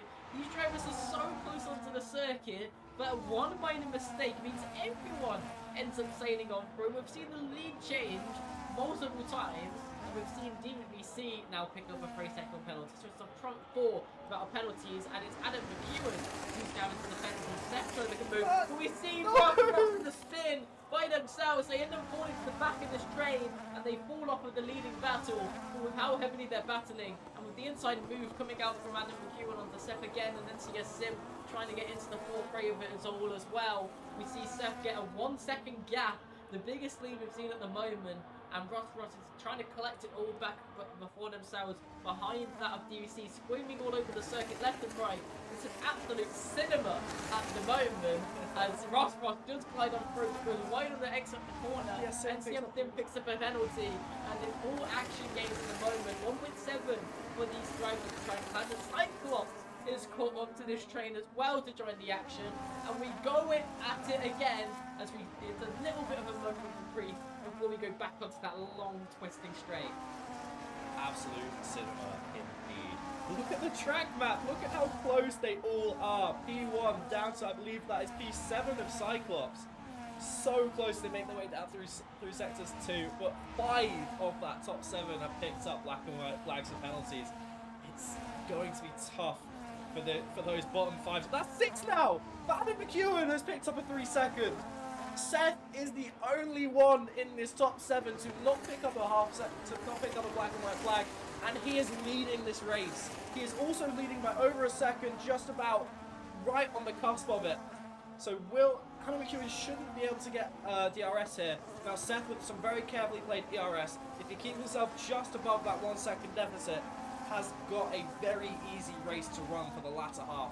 Just as long as they don't make any mistakes, as long as they keep themselves composed, should be winning this race with the plethora of black and white flags and penalties on the cars behind him. He's already battling, but that is a wide run from R.A. Ross, of course, was leading the race earlier on, but had a moment down in sector 3. That's really unfortunate for them. Now at P5, so many battles.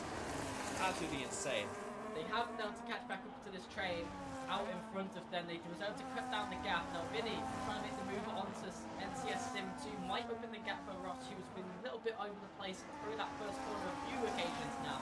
But the rest of their lap seems very, very quick as Seth is really stretching their legs out in front. 2 seconds for margin, but Vinny has a huge run now this time with NCS Sim. They're going to try down the inside, DRS is going to neutralise it. They have to go around from the outside. Can they make it stick? They won't send it on the first. They give it a through for each other.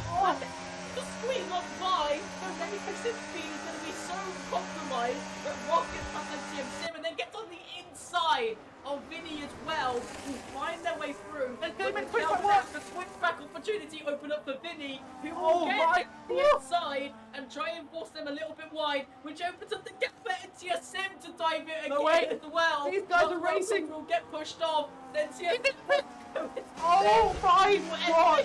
The wall potentially as well. They end up forcing Ross into the pit. And he's speeding through it as well. Oh my god! He did not want to pit just yet, but will be forced in. Get Howell on the exit as well. And Biggs on the second penalty. And the only driver out of all of this is Seth, who doesn't have a penalty and has got through this cleanly.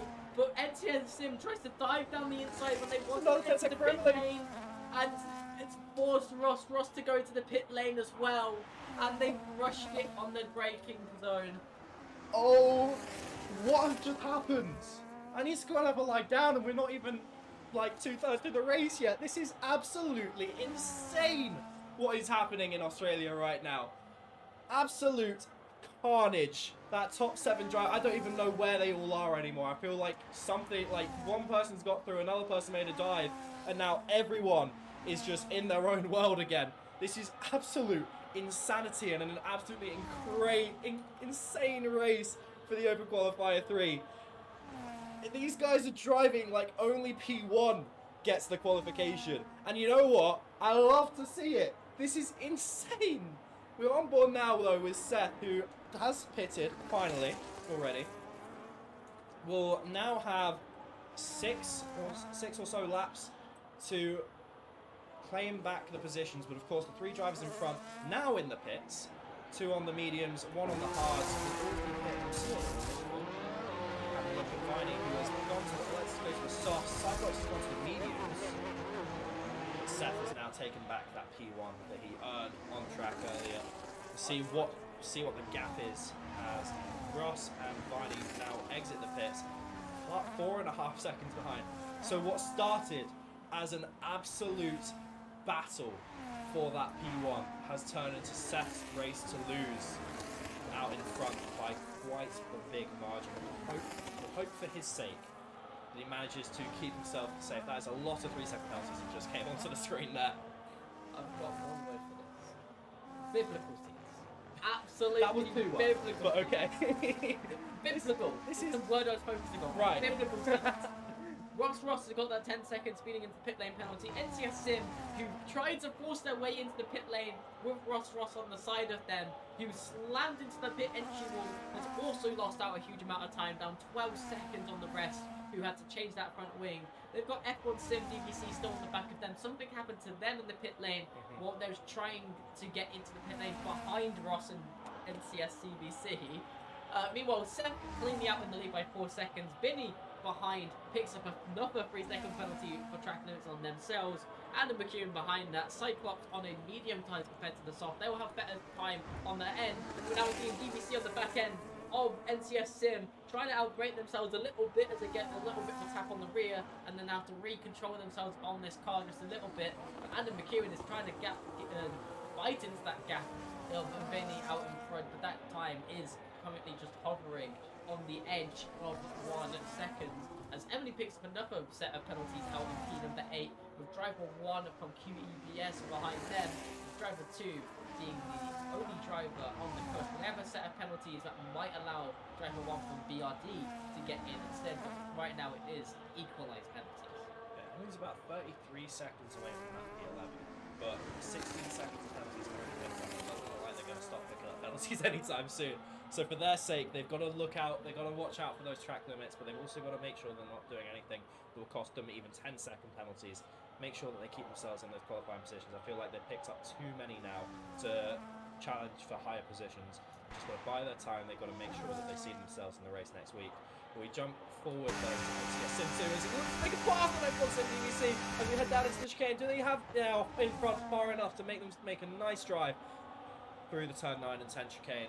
Great drive from the blue liveried F1 World car and still has DRS open as we come down into turn 11. The right-hander on the final few turns of the lap. As we get a little bit of a look onto where Adam McEwen is, they was able to get past Viney Racing, but something has happened to them now as they've slipped down to P number 5. Clearly not in the visible damage on that front wing, but so maybe just a little bit of a spin. The gaps have spread out and give us a bit of time to reprise. Somehow, we're on lap 12. I feel like it's been 6 laps. But we're on lap 12 of lap 15. There's 3 laps left to go after this current lap later on. And Seth is cruising just a little bit as we see Fizzpop pick up a 3-second penalty to their name as well. 2 drivers in the top 10 with no penalties. Driver 1 from QEBS and Seth in the lead as well. But Emily has ended up slipping down to P number 9 with 3 point... They do have 32 seconds as the gap to driver number 2. Driver 2 is under huge pressure from driver number 1 with the equal penalties. This is the qualifying overtake. If driver 1 from BRD can make this move work, they will get to qualify to next week's heats. And if they don't, driver 2 will instead, unless any penalties are further picked up from this point. They've got 4 laps to battle it out as they are quite far behind that of the leaders, who seem to be now catching up to the back of this circuit as they are now finally hitting some lap traffic. Ross, 4 seconds off of the back of Seth, who is leading that main train in front again. But we do see a very big twitch from driver number 2, which will invite driver number 1 directly before the DRS zone into a racing position. This might be the best opportunity they will get to make this overtake work, as they will get the DRS on this long back straight, and if they have enough DRS, they will try on the inside. They will get squeezed out of it. They are on the much racier soft tyres compared to the hards on driver number 2, and they will have to back out of it as Talk they about get the door being open there. The door was uh, absolutely open for SUFC driver there, making a great move. This might be the most insane race I've ever watched on F125. The races just keep getting better and better, which I'm going to assume means Kota in about 20 minutes, half an hour's time, is going to be the most insane race ever to exist in the world. We'll see. And I'm now doomed it to be the most boring race, haven't I?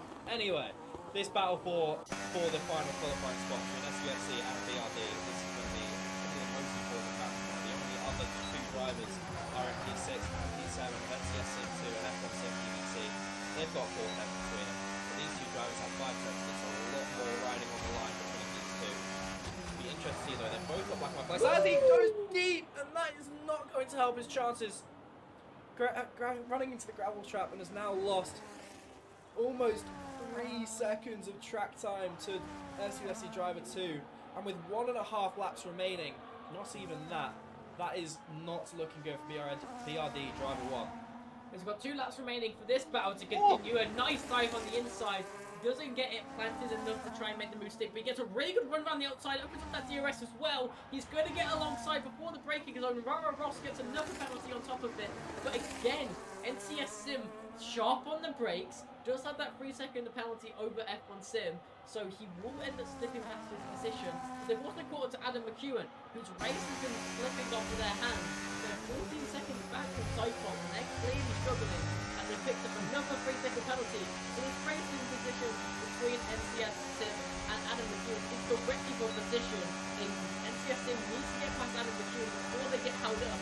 They're racing with F1 Sim BBC at the moment, and they clearly have a huge pace advantage. As they go through turn number 10, and seeing the car step up a little bit, but Adam McEwen will go really wide in the exit. Will now block off F1 Sim BBC just a little bit, and going for the inside line on the Oh my god! Dive, and we will see, but Adam McEwen gets forced out, and both of these drivers get through safely. DVC on the inside line with a little bit of side-by-side contact with NCS Sim. Will try on the inside line, will try and create a very creative move, but won't be able to find anything. Adam McEwen really struggling, will fall off at the back of this very quickly, and F1 Sim tries to capitalise. As we head onto the final lap, he will tuck on in through this sector, but will pick up that DRS again. We see them really sharply get good exits out of this first corner. He's going to try and get another good exit again. He's got 1 lap to do it, so the desperation is going to build, but he does have that penalty advantage, so he'll slip in behind. As we end up seeing NCS Sim and McEwen, both of them end up sending it completely wide into the gravel. Adam McEwen ends up picking it up way worse off than NCS Sim. He is now actually got to be worried about the drivers behind catching up. But we will switch over to Seth, who is so far around the circuit compared to these guys. He's already into the final sector, and he's only got a couple of corners left to go. 16 seconds of penalties to the car behind.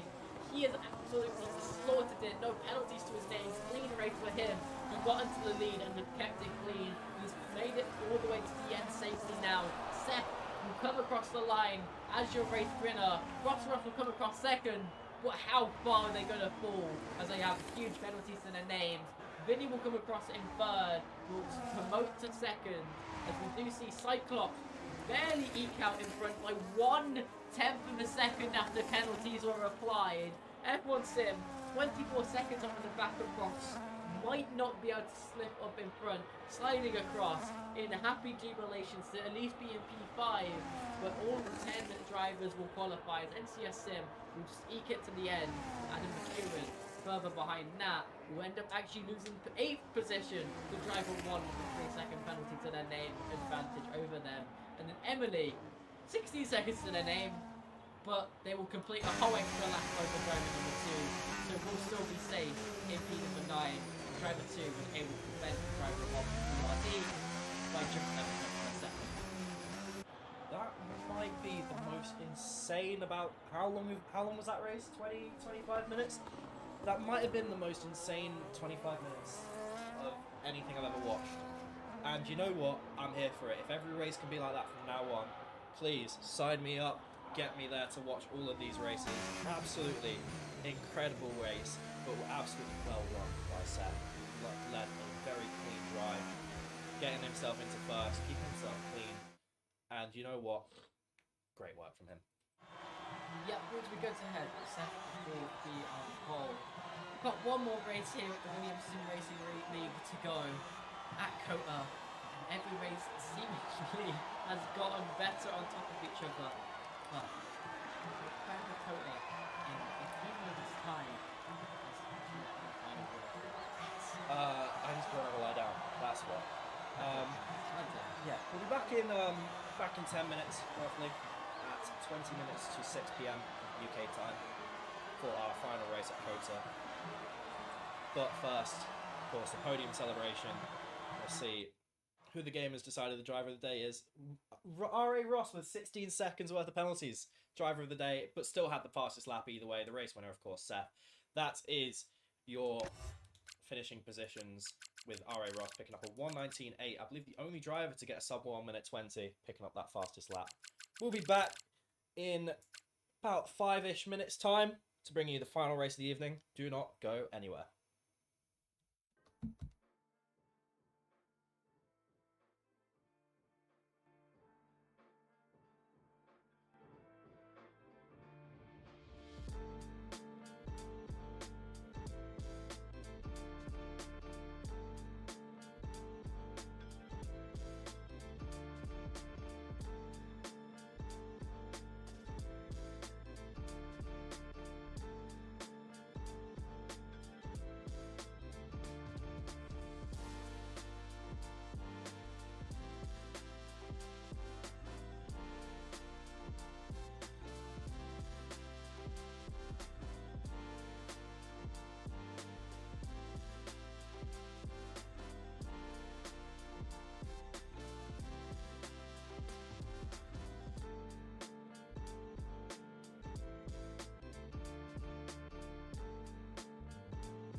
ladies and gentlemen, unfortunately, it's the final race.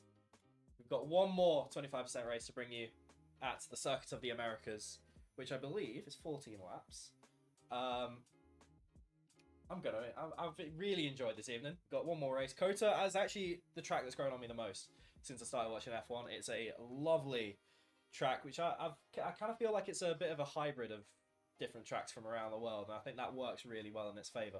So, yeah, looking forward to commentating this. What's your opinions on Kota then?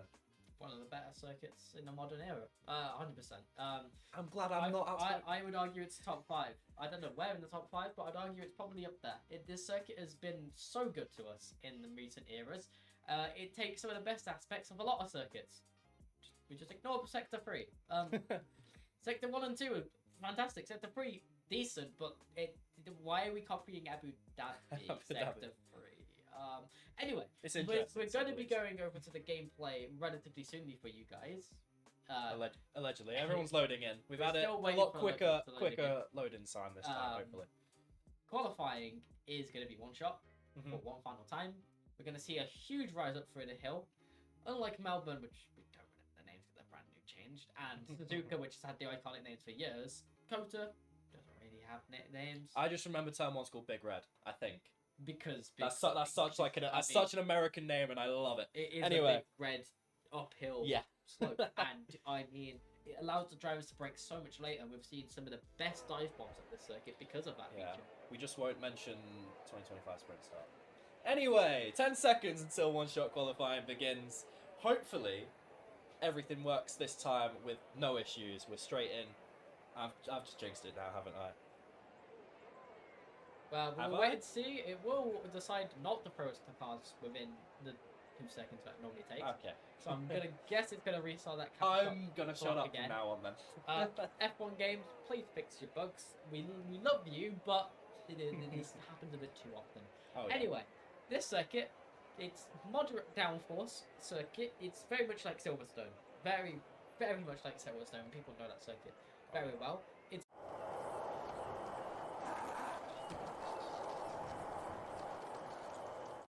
You're probably not taking your mid-game munchies seriously. It's not that deep, right? Wrong. It is that deep.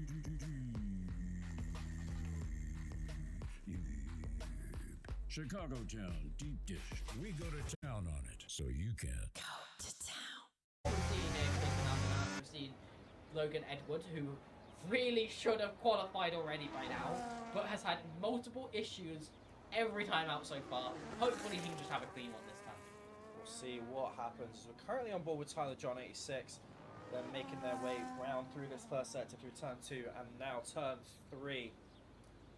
Very smooth flowing section, but can be quite easy to mess up from my own experience, although limited. Ooh, that's been proven, so I guess I'm not the only one, thank God. That's really unfortunate for Tyler John as they drop down below the top 10 already. This is the biggest race grid we've already seen. A beautiful tower, whatever it's called, in the background there as crest the hill to start sector 2 through turn 10 and now through turn 11. Jumping on board then with Logan Edward, who's currently leading, coming down the straight, deploying all the battery, using the DRS as it comes into effect, so about a third of the way down through the straight.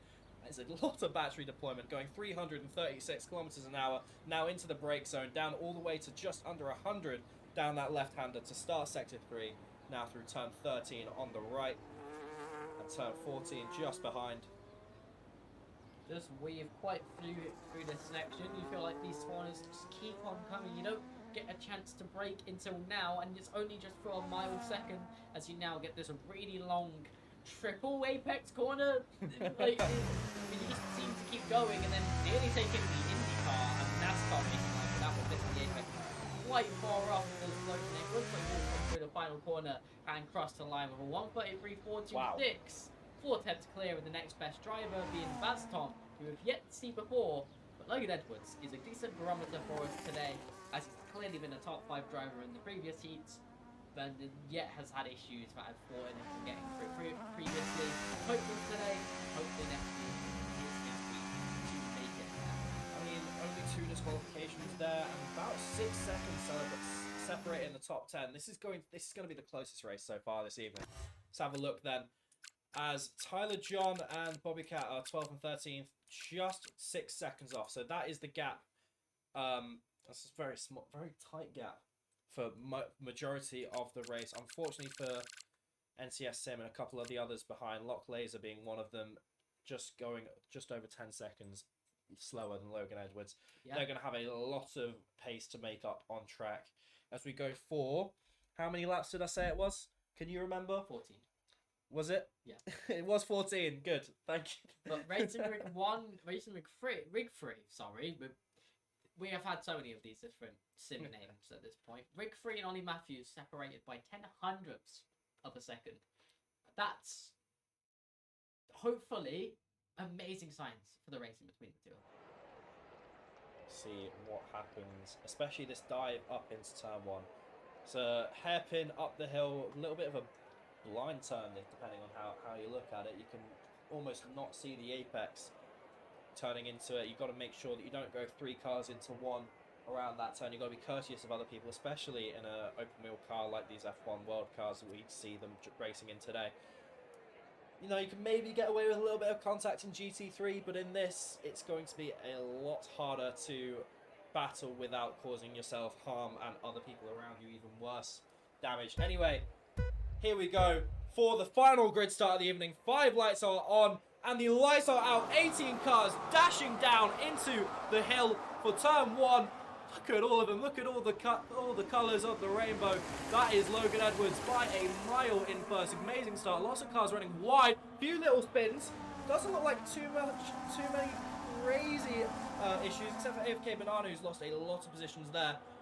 But for the most part, it looks like we've got through fairly unscathed. There's a few drivers yet towards the bottom. Racing Rig 1, Team Driving 1. And man, they've lost a lot of positions. But chuck AFK and Banana into that list as well.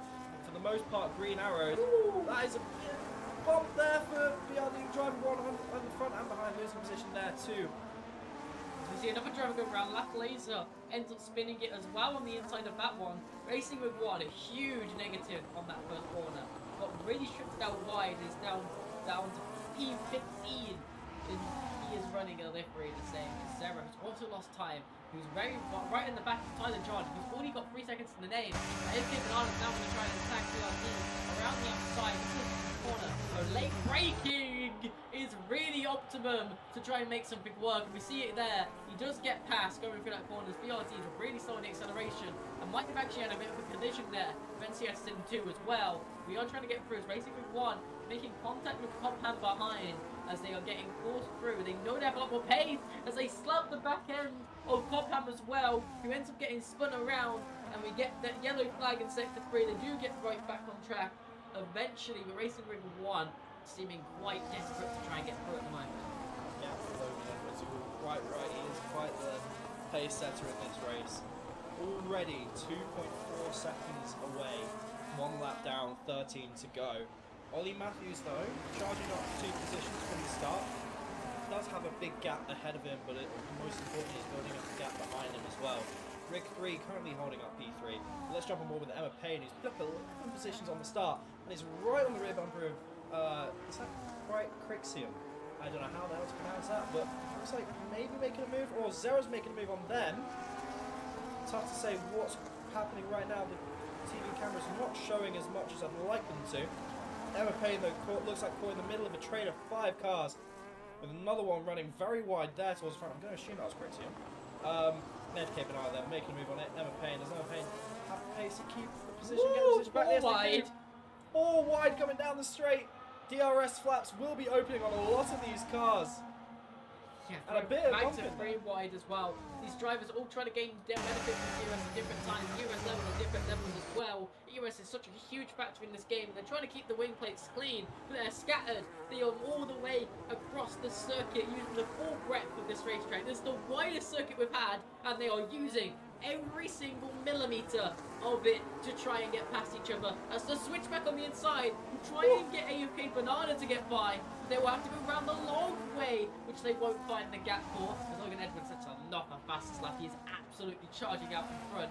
But these 2 drivers, for P8, Crixium and AFK Banana, getting a little bit squabbly. He's going to have to wait, but he sends it late. He tries to try and find the face, but that adds into Bob Kit Kat in the background into this, and Racing Rig 1 is catching this fray as well. This is 5 drivers all fighting for it. As Sarah tries to get past Emma Payne, go round all the way around the outside and try and get that exit run. Emma Payne will keep that position. Meanwhile, this battle here will see AFK Banana getting past Crixium without invite Bobcat into it, but their exit will be compromised, and they will take the wider line and eventually keep it in front as Crixium cuts the corners through that sequence that is copied from Mackett and Beckett and pick up a penalty, and Bob Kit Kat will slide through as well, which now only just brings Racing Rig 1 into the fray behind there as well, who's trying to get through. But we do see Crixium getting a good momentum run behind Bob Kit Kat. They're going to be late on the brakes and down the inside, but the switchback will now come from Bob Kit Kat, but they do slide, which will mean both of them will get slightly poorer exit, which will be really beneficial for Racing Rig 1, but we're going to see that Bob Kit Kat did not pick up the DRS on this occasion. We're going to outtrack them in a straight line. We're Racing Rig 1 across all of this. We took it behind, try and outbreak the first one of them, AFK Kit Kat. Bob Kit Kat will have to race Racing Rig 1 instead of Crixium, who gets a bad exit again as he turned a little bit too early into the corner.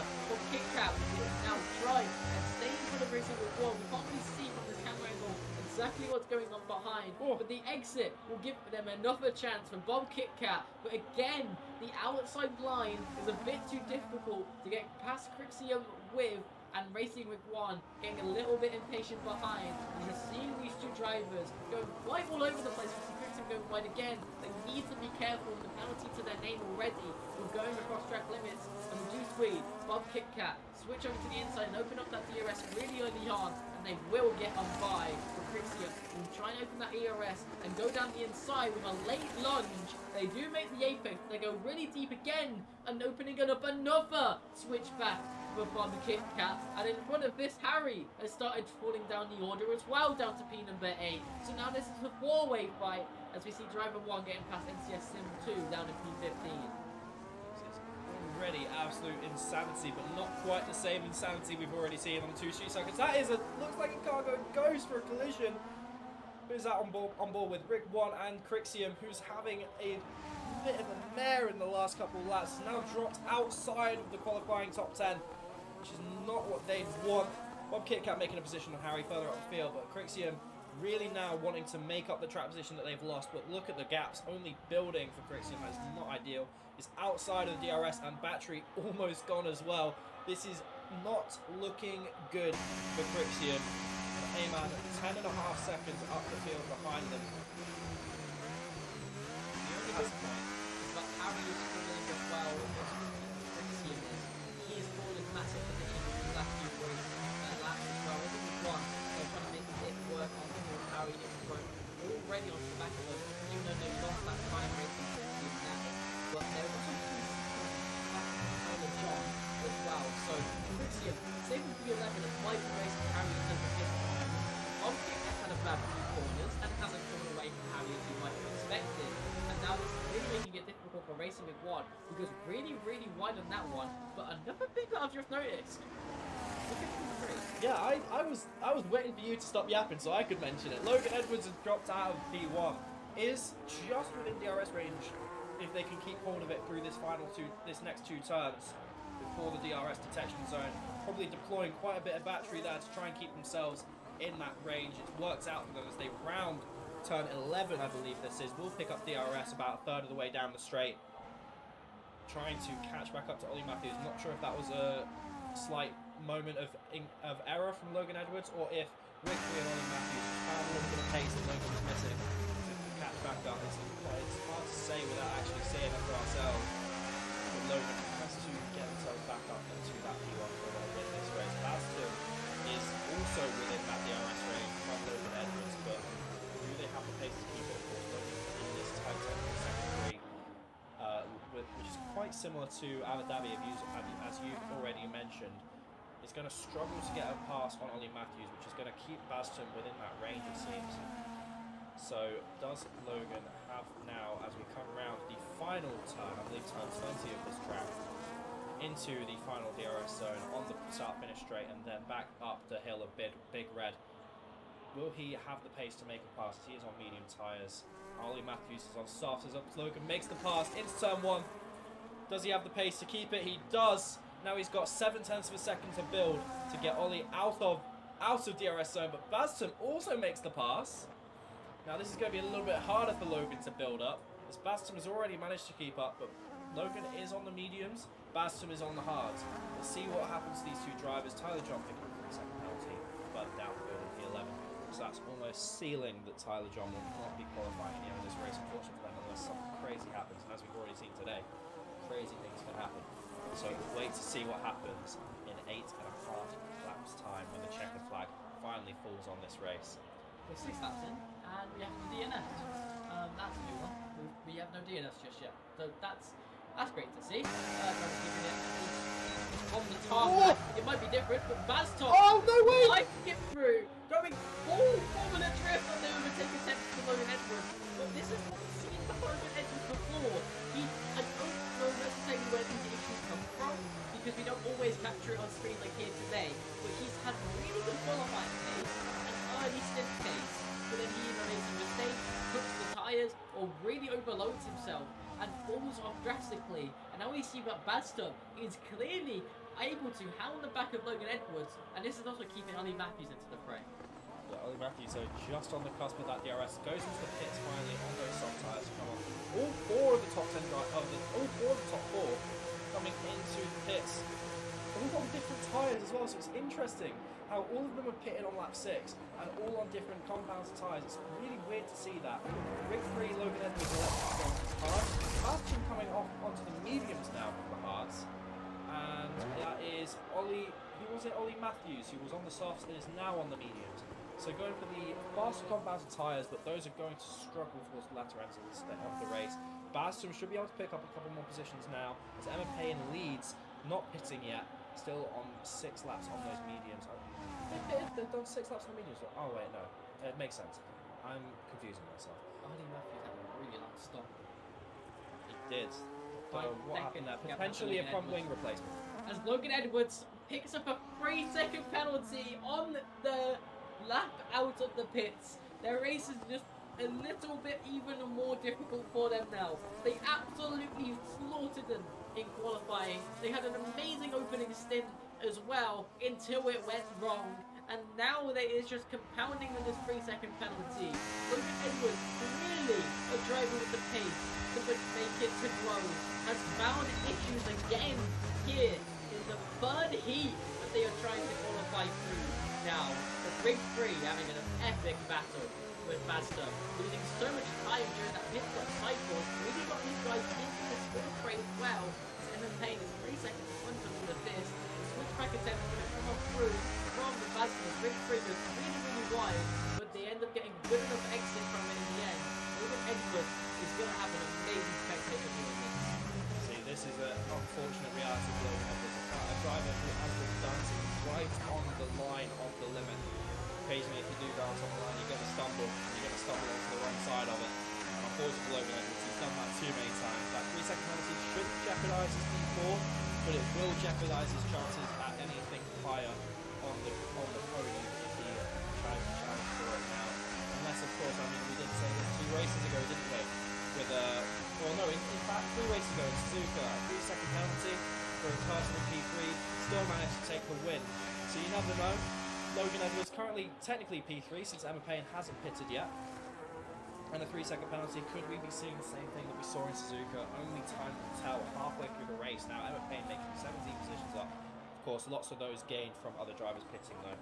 So we'll see what shakes out by the time they come out here. So Crixian picking up yet another 3-second penalty. It's gone from bad to worse for a driver who was looking so promising in the start, putting a lot of battles in the midfield of the qualifying positions, has now dropped all the way to P13 on hard tyres and will be serving a long penalty after they cross the line. Rig 3 though, and Emma Payne now finally battling. Emma Payne will be struggling on worn medium tyres, and Rig 3 is taking advantage of the pressure hards, apologies. Bastum also getting a position on Emma Payne, and that allows Logan Edwards to reverse and losing 3 positions. 2 cars who are now pitted and got those positions back, loading it back onto the podium. 8.5 tenths from Bastum as Emma Payne has a little slide there. I think at this point they've extended those as much as possible. Yes, you can see him finally making a dive into the pits.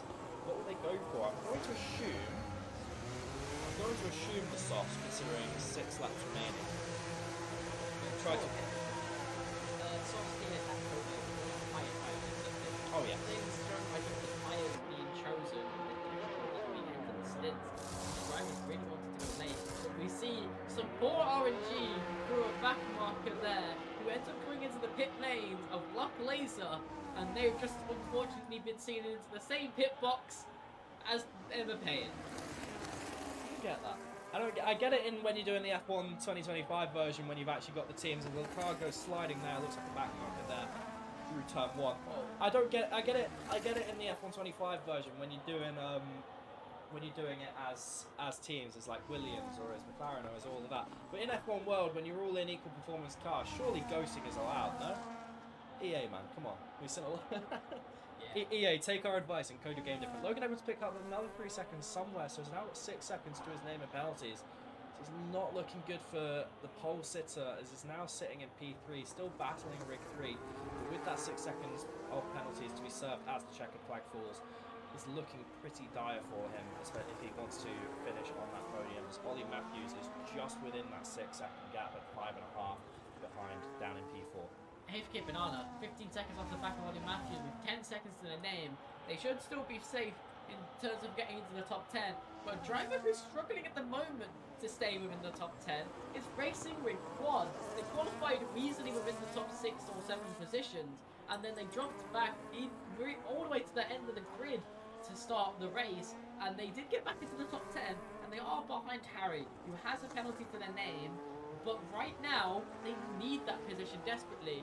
But we do see Rig 3 getting a penalty put off their name, as Logan Edwards is going to make a little bit of contact going through the section, as you don't normally see overtakes there. We won't see one on this occasion. It's once again becoming a flag fest for all of the drivers. I'm only seeing 5 or 6 without the unfortunate black and white time penalty next to their name.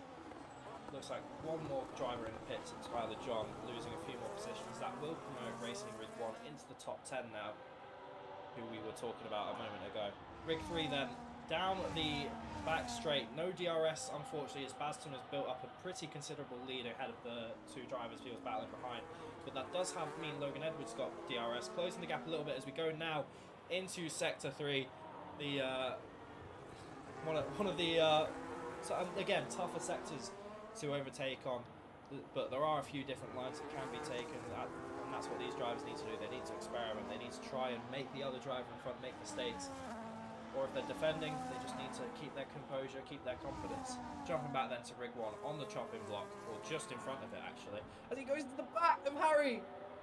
That's unfortunate for him there, carrying just a little bit too much speed, a little bit too eager to get past Harry. Does still have DRS and will get the pass now down the back straight, it looks like. Does he? No, he doesn't. On the inside, he's going to have to outbrake here for the overtake onto Harry, and they're going to be getting very tight onto the inside of the corner as well. He's now going to be forced around the outside. We're seeing some amazing moves stoked around here, but he switches back onto the inside, but drifts it as he accelerates just a little bit too early. With even more contact, he's going to have to hang it around the outside, so brakes even earlier, switches it again for the switchback. This is why Kota is so exhilarating, as he now slips back behind through this long triple corner. But sadly has ruined so many races in this one already. Yeah, this is again another case of you're dancing it on the line. Occasionally you're going to stumble, and that's what's happening for a lot of these drivers picking up penalties. But Racing Rig 1 keeping themselves composed as we make our way down through the DRS zone with the start-finish straight up into the big red, into turn 1. Harry going earlier onto the apex and covering off Racing Rig 1, who unfortunately carried too much speed, but into an area where it's so hard to get past Harry. And now this is going to be just keeping in the wheel tracks and biding their time to make a move later on. Racing Rig 1 definitely has the pace to get past Harry. And either way, even if they don't, as long as they keep close enough, that penalty will do the job for them. But the most important thing for these 2 drivers, they're not winning this race today, unfortunately. With only 3.5 laps remaining in this race, they're just on the chopping block. They do not want to cause themselves errors. They do not want to put themselves in a wall. Logan Edwards, in the span of 2 laps, has picked up 2 more 3-second penalties to the name. They're now up to 12 sets of penalties. And we do see Rig 3 getting a good run down the straight, but they give the inside line to Harry. They will try and keep it around the outside, and they will make that work. They nearly shot it to the side of them, but now finally able to block off Harry on the back end of that section. Will now hopefully pull away for the sake of their race. They just want some clear air because they know that they have the pace to do so. But the exit speed is really poor. As we see Harry get right round the exit, and their switchback attempt was so much more powerful than what we saw from Racing Rig 1 that previous lap round. As we come back to Logan Edwards, it's a race now between their 12 different penalties and Ollie Matthews in Q4. He's not really away quicker than Ollie Matthews, but Logan Edwards has sabotaged himself at 12 seconds. But a driver who hasn't sabotaged himself with a penalty is Racing with one, who is still trying to get past Harry, who has put on an amazing defense. Can they keep it going with the inside line before the snake section? They will have to send it, and they do, as we see Bob KitKat end up disconnected from the section. That means they're going to have to get ghost carded, and they hope that they join back in, otherwise they might slip down the entirety of the grid. Oh, is that how it works when disconnects happen to get AI join? Alright. I've never seen that before, so fair enough. Yeah, so unfortunately if Bob KitKat doesn't rejoin then, which it looks like, considering the pace gap still, then maybe it was just a visual glitch. Because they're still building a gap to Harry in front.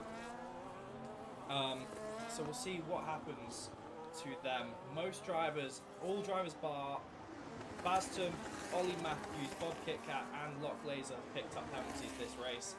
Logan Edwards made his way back into first, but Baston has proven pace, is only half a second off Logan Edwards. That 12-second penalty will end up working out in Baston, Rick 3 and Ollie Matthews' favour. It looks like right now. Ollie's right on the cusp though, so really needs to get the pedal down, not make any mistakes, and Logan needs to do the same thing.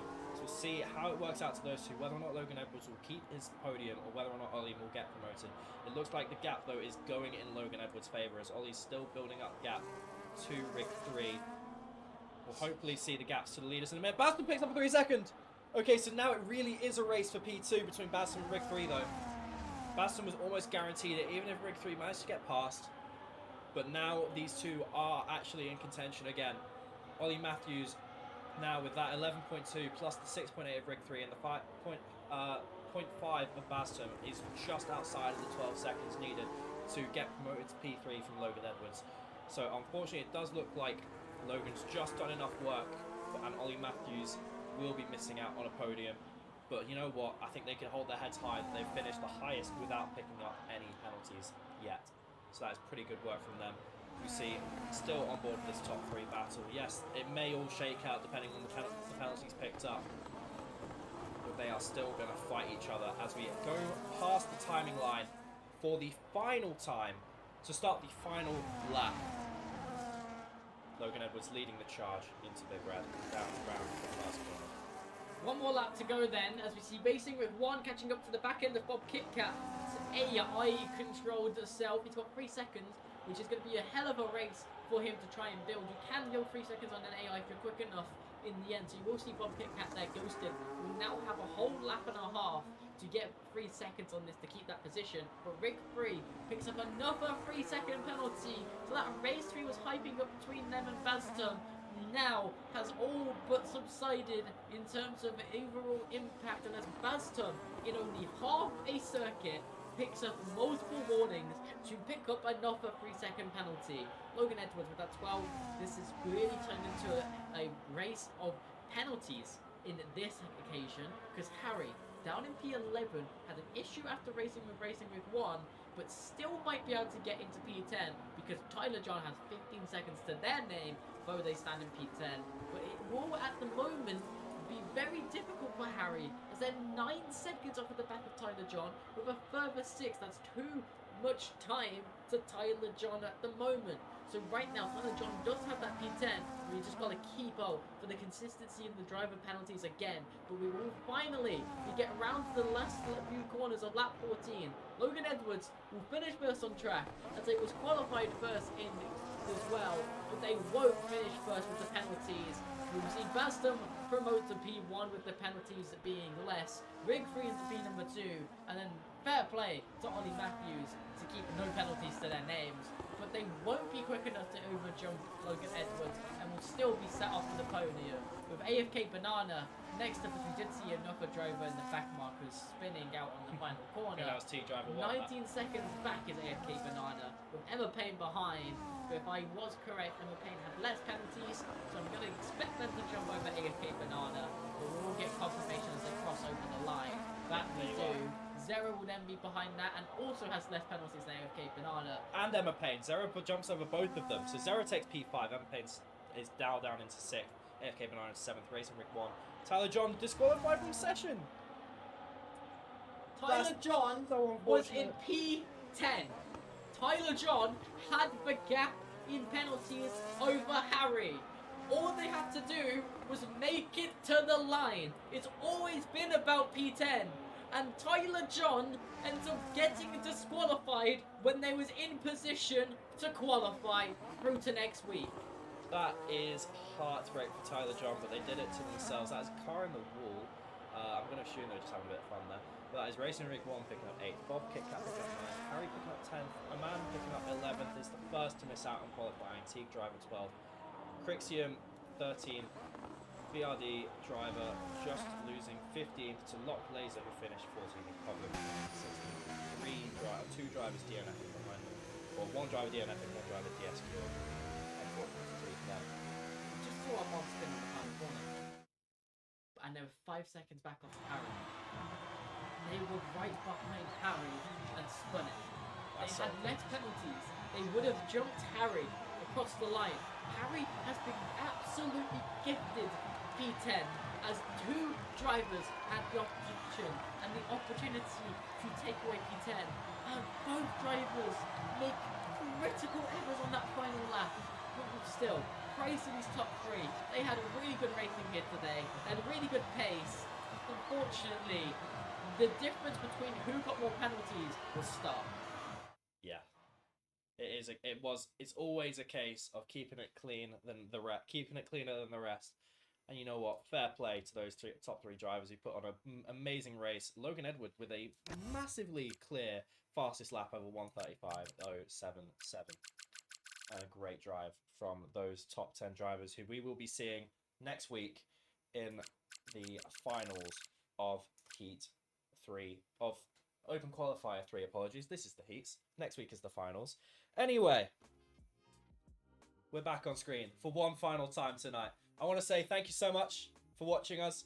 Make sure you set your alarms, set your calendars for next week, same time. We will be bringing you the final 2 races of Open Qualifier 3 for the final 10 positions earned on track for the LAN finals in Grove at the end of April. Anything left to say, Kieran?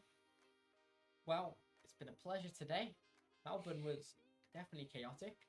I hope you guys are intrigued enough to come watch some more.